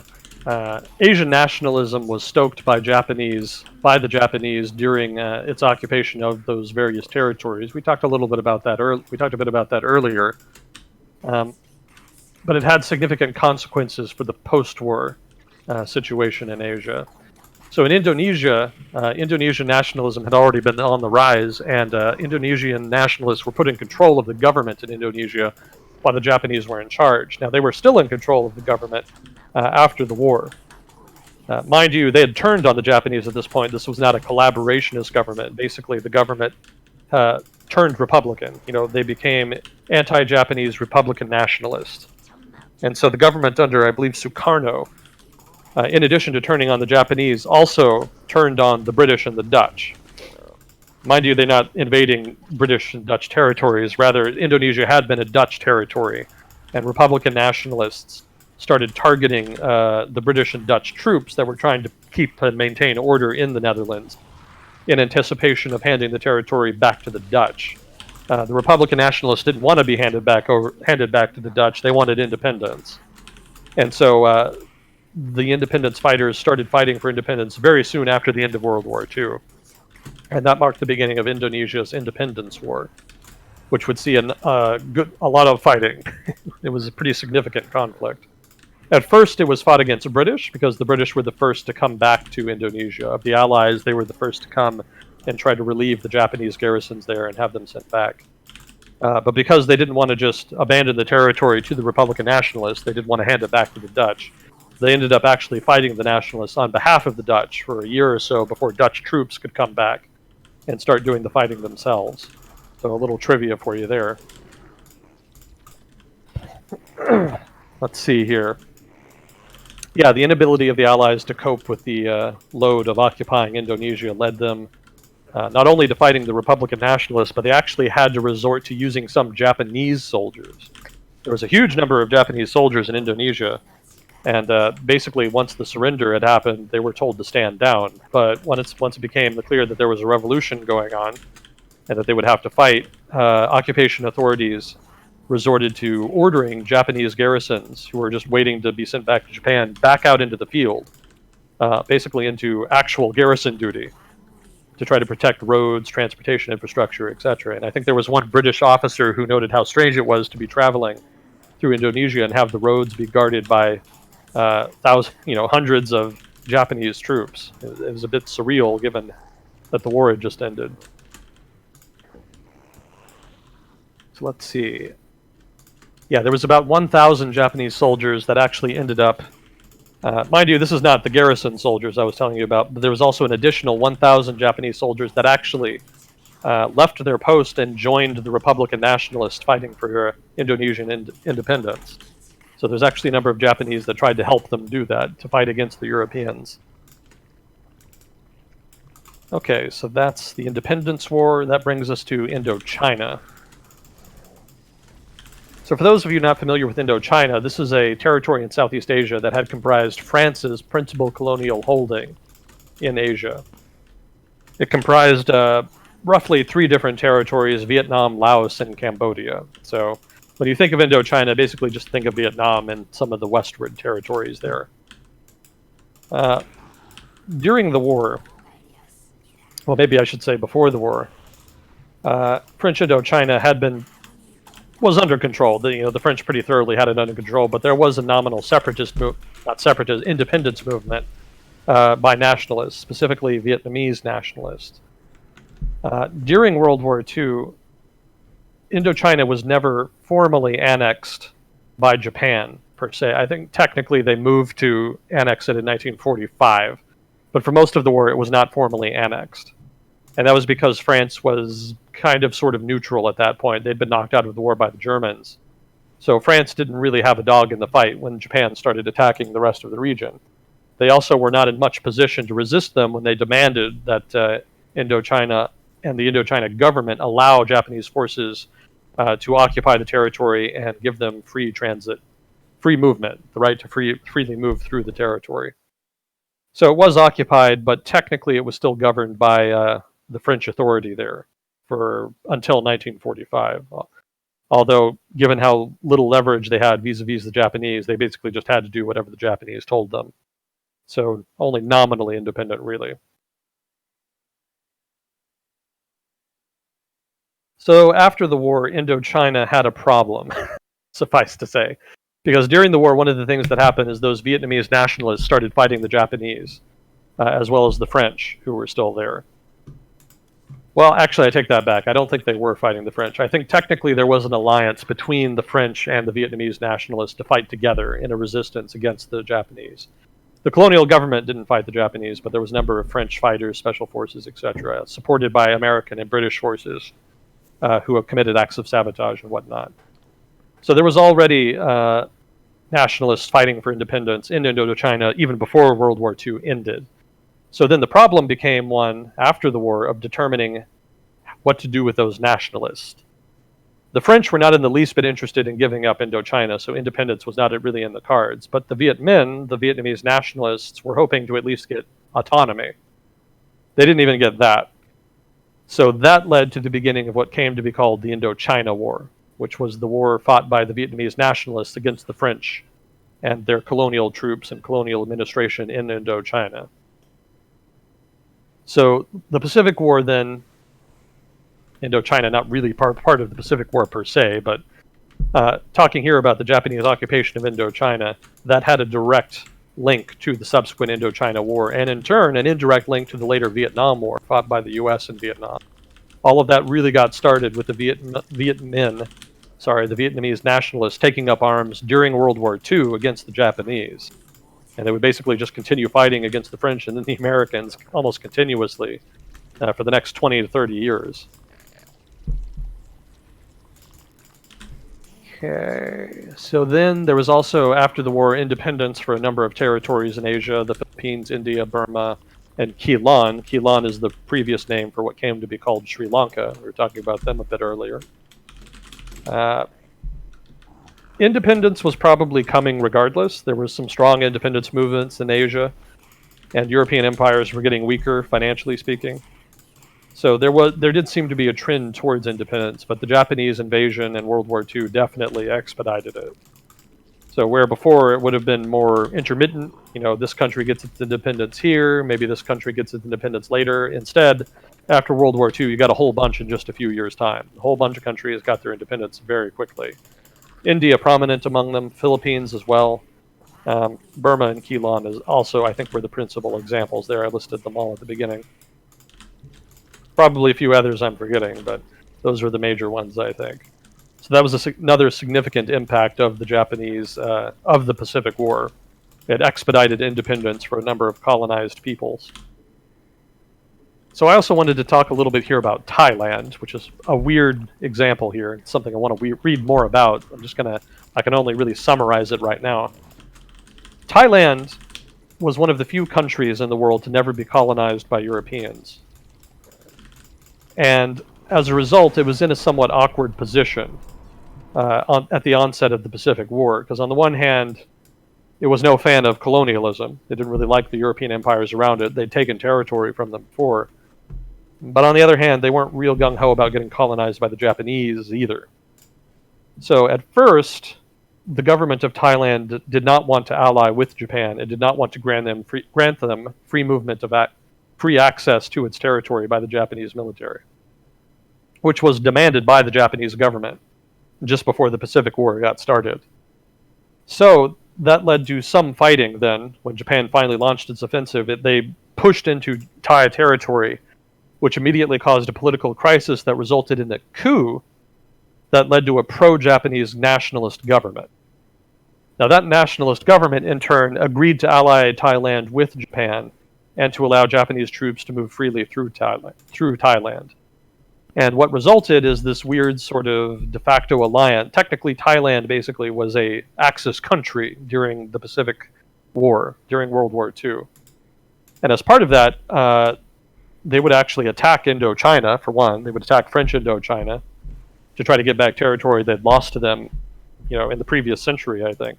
And they would some of the Thai military's troops would be used by the Japanese fighting in Burma, specifically northern Burma, again attacking territory that had previously been Thai.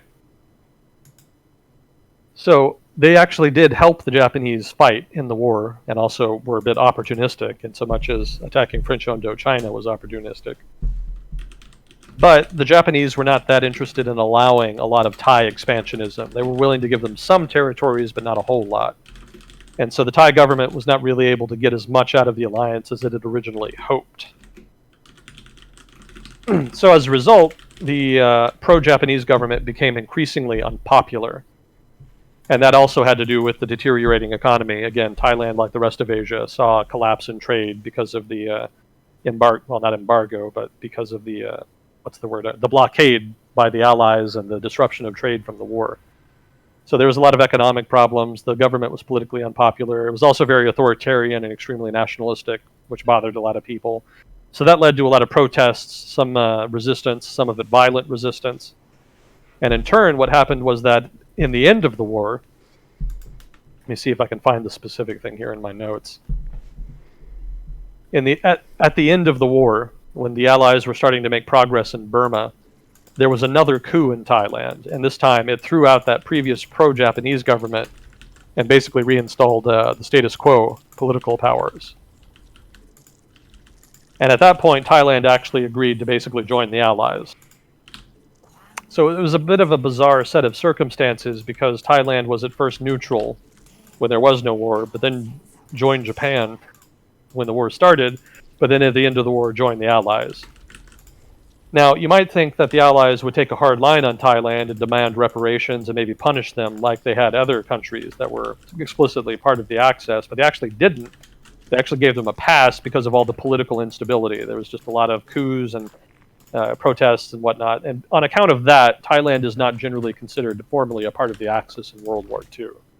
And they didn't really get punished for their participation in World War II as a result. So some interesting trivia there about Thailand's experience in World War II. Again, it's not something I know a whole lot about. It's something I want to read more about. There's a lot more meat to that from what little I read about it. But yeah, we were Axis, but were we that Axis? Not enough to get censure. not quite enough, as was. But some weird goings on in Thailand, basically. I just wanted to talk a little bit about that. Okay, kind of in the home stretch here.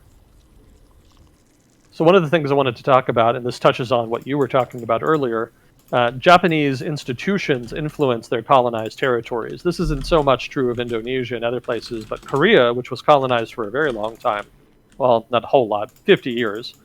Korea was colonized by Japan for 50 years, and so a lot of government institutions in Korea, even after the end of the war and the end of Japan's occupation of Korea, were still designed along a Japanese mold. And as a result, Korea's government institutions, including its economic institutions, resembled somewhat those of Japan. So that's kind of a legacy of Japanese imperialism in Korea, that some of those institutions still resemble those of Japan. I think Korea also has an equivalent of MIDI, that economic planning institution in Japan. I don't know what it's called in Korea, but I think they have something like that. Or at least had it. They may not have it anymore, since they've liberalized economic policy considerably over the past couple decades. But after World War II, they kind of followed, they kind of still utilized those institutions that were legacy Japanese institutions. Okay. Yeah, also, a lot of Korean politicians and bureaucrats had served in those institutions in government before the war and during. So there was some continuity there in Korea's governance from before the war to after the war, in so much as some of the same bureaucrats and politicians were leading it. Obviously, very different circumstances, and the new government wasn't trying to wipe out Korean culture per se, but still, institutionally speaking, some continuity. Can I get a Now, pronunciation correction?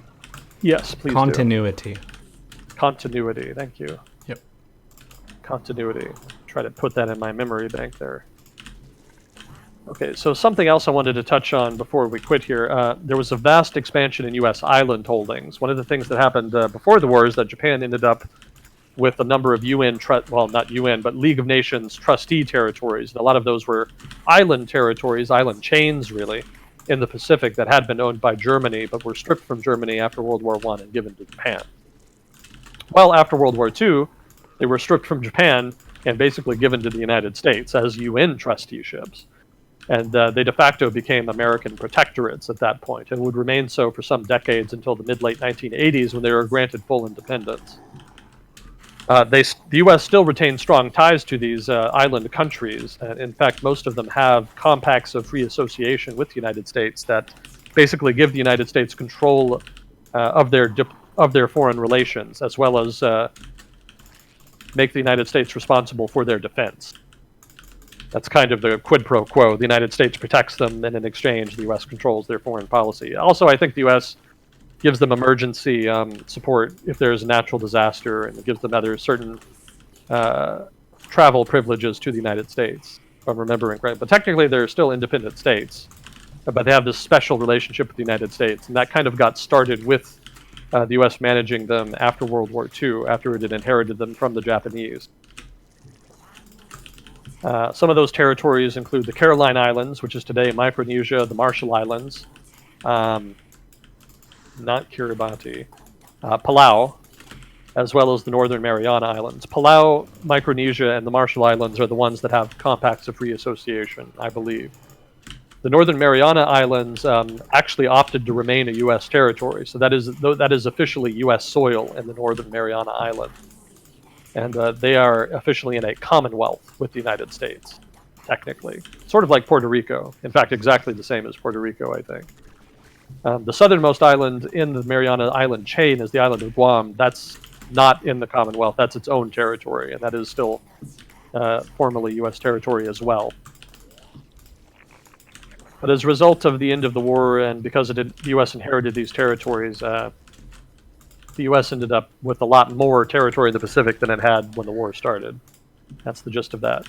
Also, because the U.S. had a widespread presence, U.S. military specifically had a widespread presence throughout the Pacific, there was a couple isolated tribes that encountered them and ended up worshiping them as gods, somewhat bizarrely.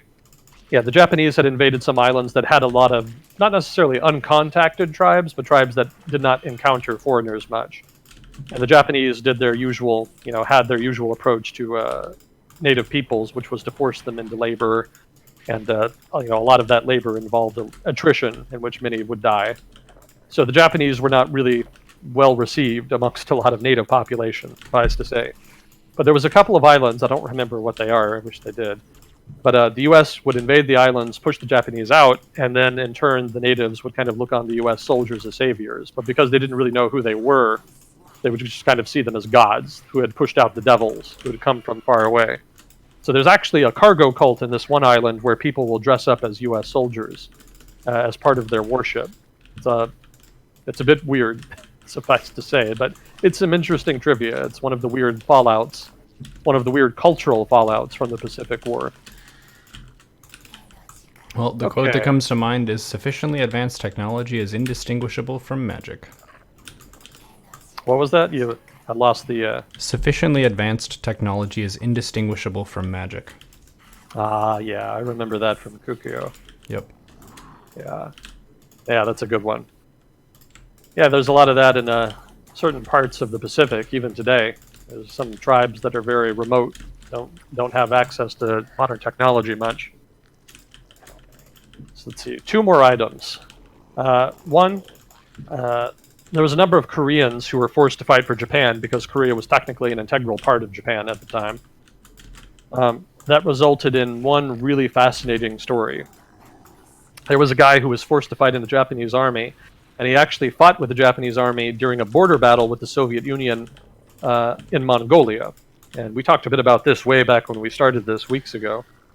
But there was a border battle between the Japanese army and the Soviet army on the border of Mongolia, in which the Japanese were kind of feeling out the Soviets to see if maybe an invasion of Siberia would be feasible. The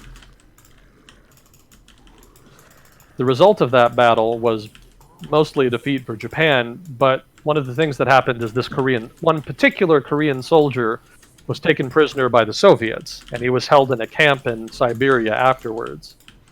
Now, once the Soviet Union was invaded by Germany, Koreans in camp, who were detained in those camps, were given the option of joining the Red Army under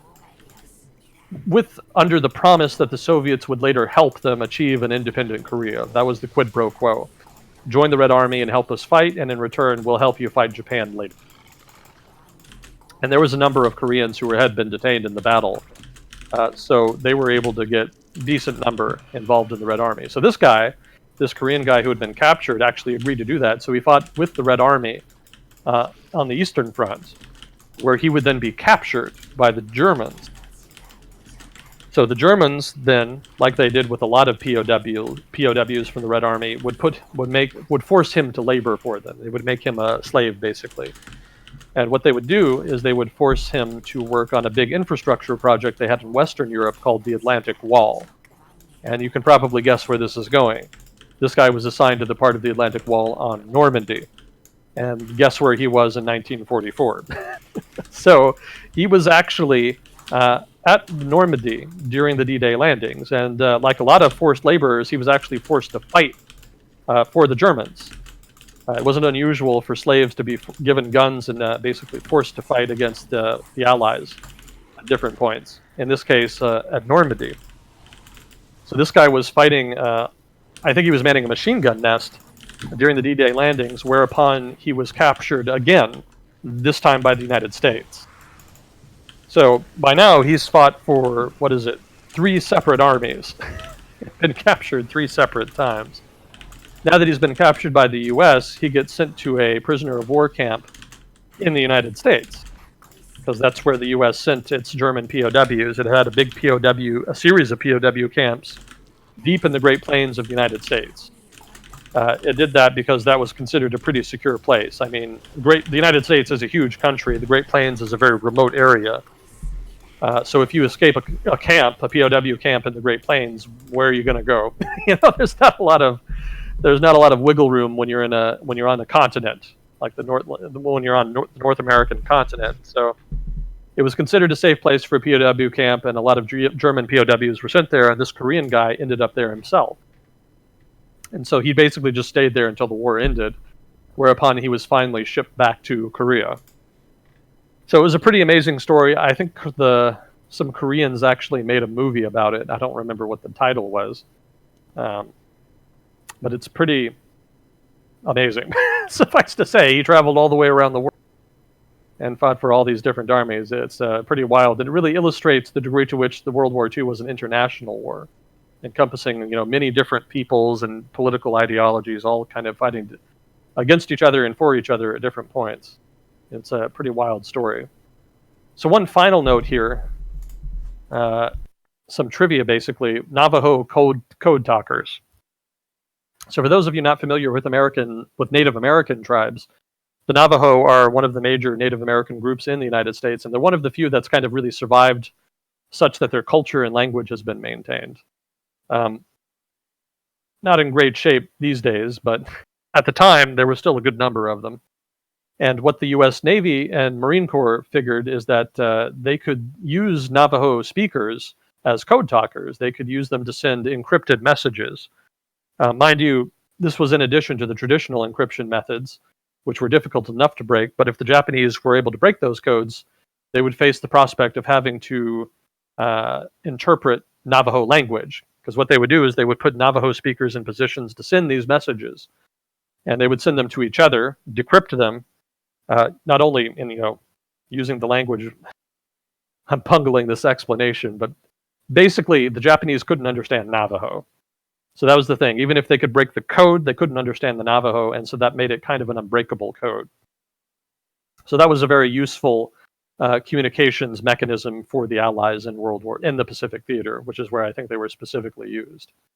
And I think there was a movie about a Navajo code talker made that involved Nicolas Cage at one point. I don't remember what it was called. Maybe somebody in chat can remember, but yeah, that was some interesting trivia for you. A special contribution from the Navajo people to the Pacific Theater. So that's all I had. That's a review of the significance of the Pacific War, the aftermath, and just some other miscellaneous facts and trivia. Wind just talker. To kind of wrap things up. Oh, there you go, Wind Talker. Credit to the chat for that one. There you go. Yeah, this concludes the Pacific Theater series. Oh, I feel relieved. I was so worried to find out what was going to happen. Yeah, now you know. Yeah. Well, that's pretty awesome.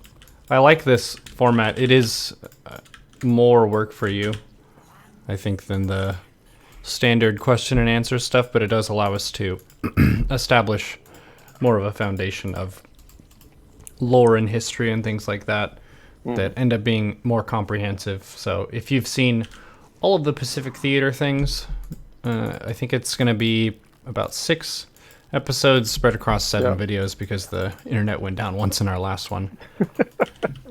Yeah. But yeah, next I think we were saying Eastern Front or something. It's not really a rush to dive into it. We could do another just like standard one before, depending on your level of interest. If you really want to dive into it, by all means. Yeah, I'd probably save it until after the trip, after May, because I think we're both traveling in May anyway. Yeah. Yeah, so we could just save it until after. And Eastern Front, obviously, I like that topic, so I'm game for that. But whatever chat is interested in, I won't foist it on them. Mm-hmm. So we can probably do a poll and figure it out leading up to that. See what we're gonna do. Yeah. This segment has actually paved the way and encouraged me to get more content in that's not just straight up StarCraft. So we've started a philosophy segment. And I've done the second episode is now on Twitch. It'll be on YouTube soon. That's super cool. I've been wanting to learn more about DAO. So that was actually really cool to see that. I'm trying to. It's in my tab somewhere. I have an open tab with it. I haven't finished listening to it yet, but it's been pretty interesting so far. So pretty cool, yeah. I like those.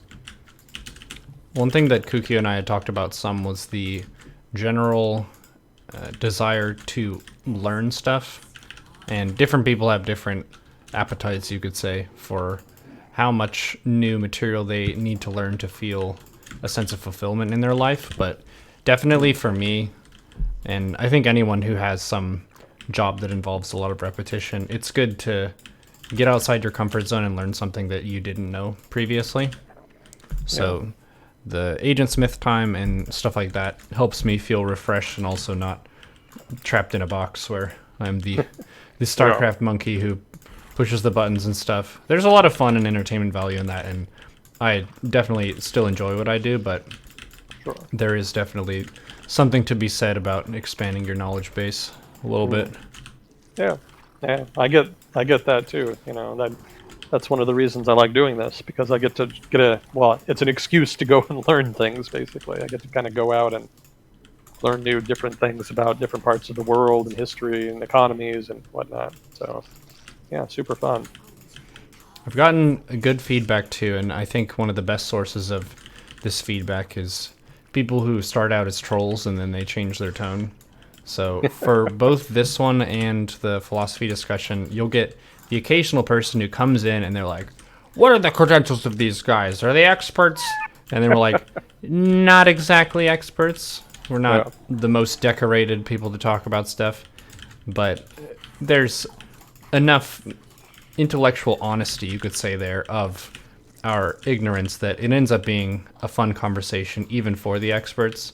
So they'd be like, yeah, well, this isn't perfect, but I can tell that they're trying their best, kind of a thing. And I think a lot of people tend to get a little jaded with the amount of misinformation and people who are posturing like they're experts. So they already have their pitchforks out, basically. If they hear some conversation about anything intellectual, they're going to be like, oh, here we go again. Yeah. Gotta get my pitchfork ready. Well, there's the old saying, once burned, once bit, twice shy. So a lot of people dip into politics here and there, and it's generally not a positive experience frequently. So I can understand them being a little skeptical, for sure. Yeah, I don't begrudge it. It's okay, I'll begrudge it for you.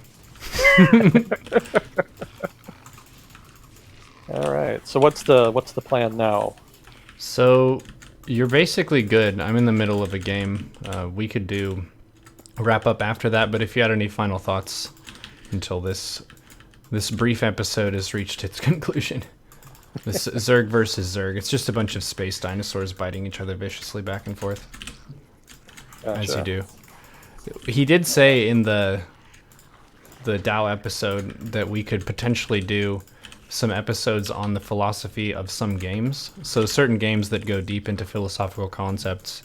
He name dropped Nier Automata and was also saying that we could do the different philosophies of the StarCraft races and stuff. So keeping it fresh, keeping it engaging for a gaming audience is also another key step too. We don't need to go full C-SPAN, we can talk about Godzilla sometimes. Godzilla's fantastic. Yeah, I'm an old fan, so for sure. I don't want to bore people with it though. I can drone on about that too. Too long, I think. I've done it before. I can thank Finland since I've got the time. Thank you, Finland, for sending Miro Heiskanen to the Dallas Stars. He's working out very well. Much appreciated. So if there are any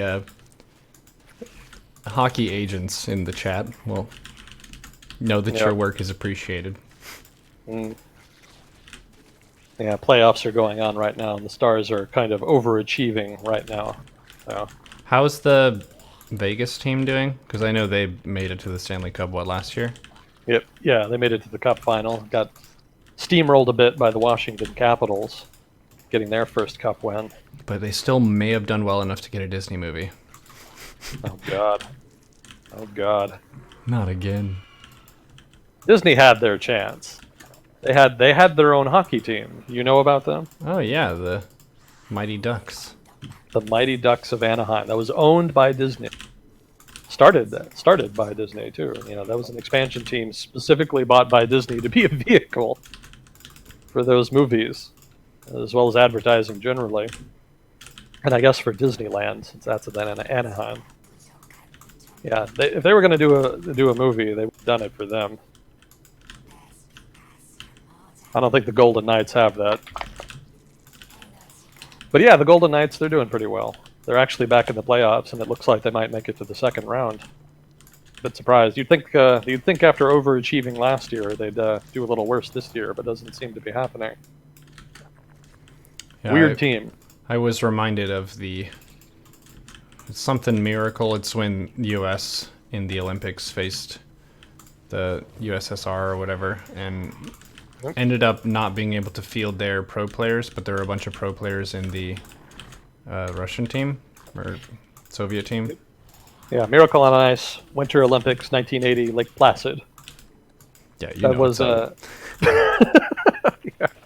Yeah, I'm familiar with that. That was a big seminal moment in the Cold War as far as sports.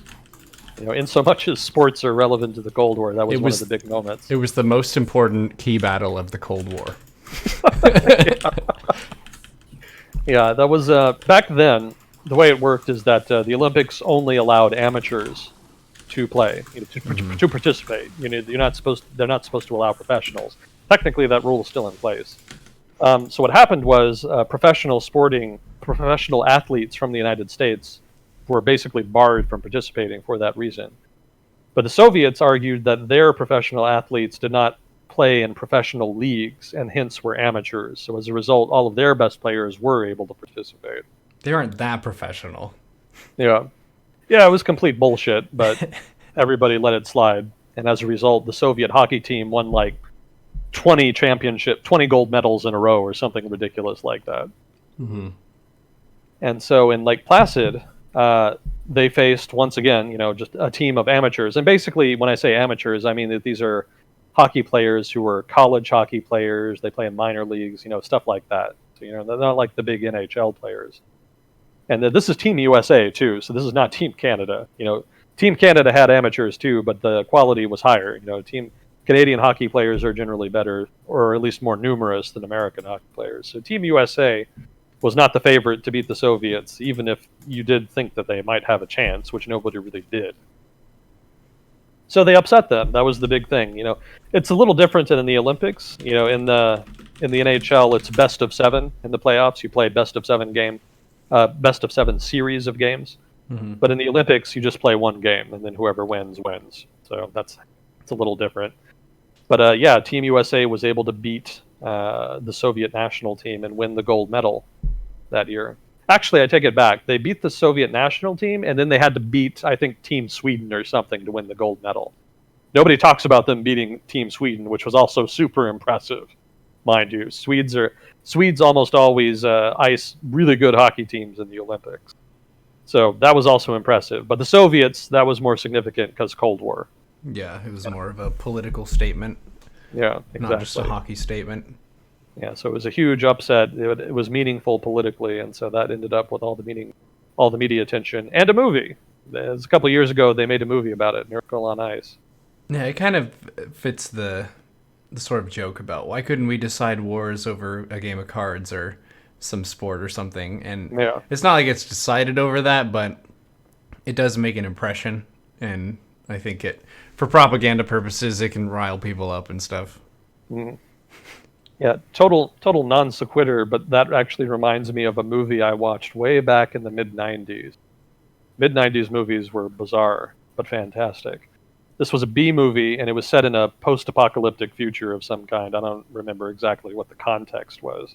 But basically, war had been banned. There was no international war, but there was still international conflict, but instead of settling it through war, they would settle it by having these jousts. Basically, they would have a contest where one country's giant robot would fight another country's giant robot, and then whoever would win whatever it was that was in dispute. Very strange movie. Not Nice. Anime. It was not animated, but was Japan would do well in that, though. That's very much up their alley. Yeah. Stop motion action mostly. Good old fashioned practical effects back when they still did them. Yeah. Again, no idea what it was called, just random memory that your statement there kind of reminded me of. Cool. Well, I've enjoyed this session and this segment overall. We are 3 hours, 20 minutes into the stream. Thank you for carrying me through this first little bit. No, thanks for having me. Now I can go on with the rest of my vampire schedule show. Best of luck to you. Thank you. Well, take care, Agent Smith. Have a good week and good travel. We'll sort out when the next one's going to be. All right, cool. See you next time. Take care. So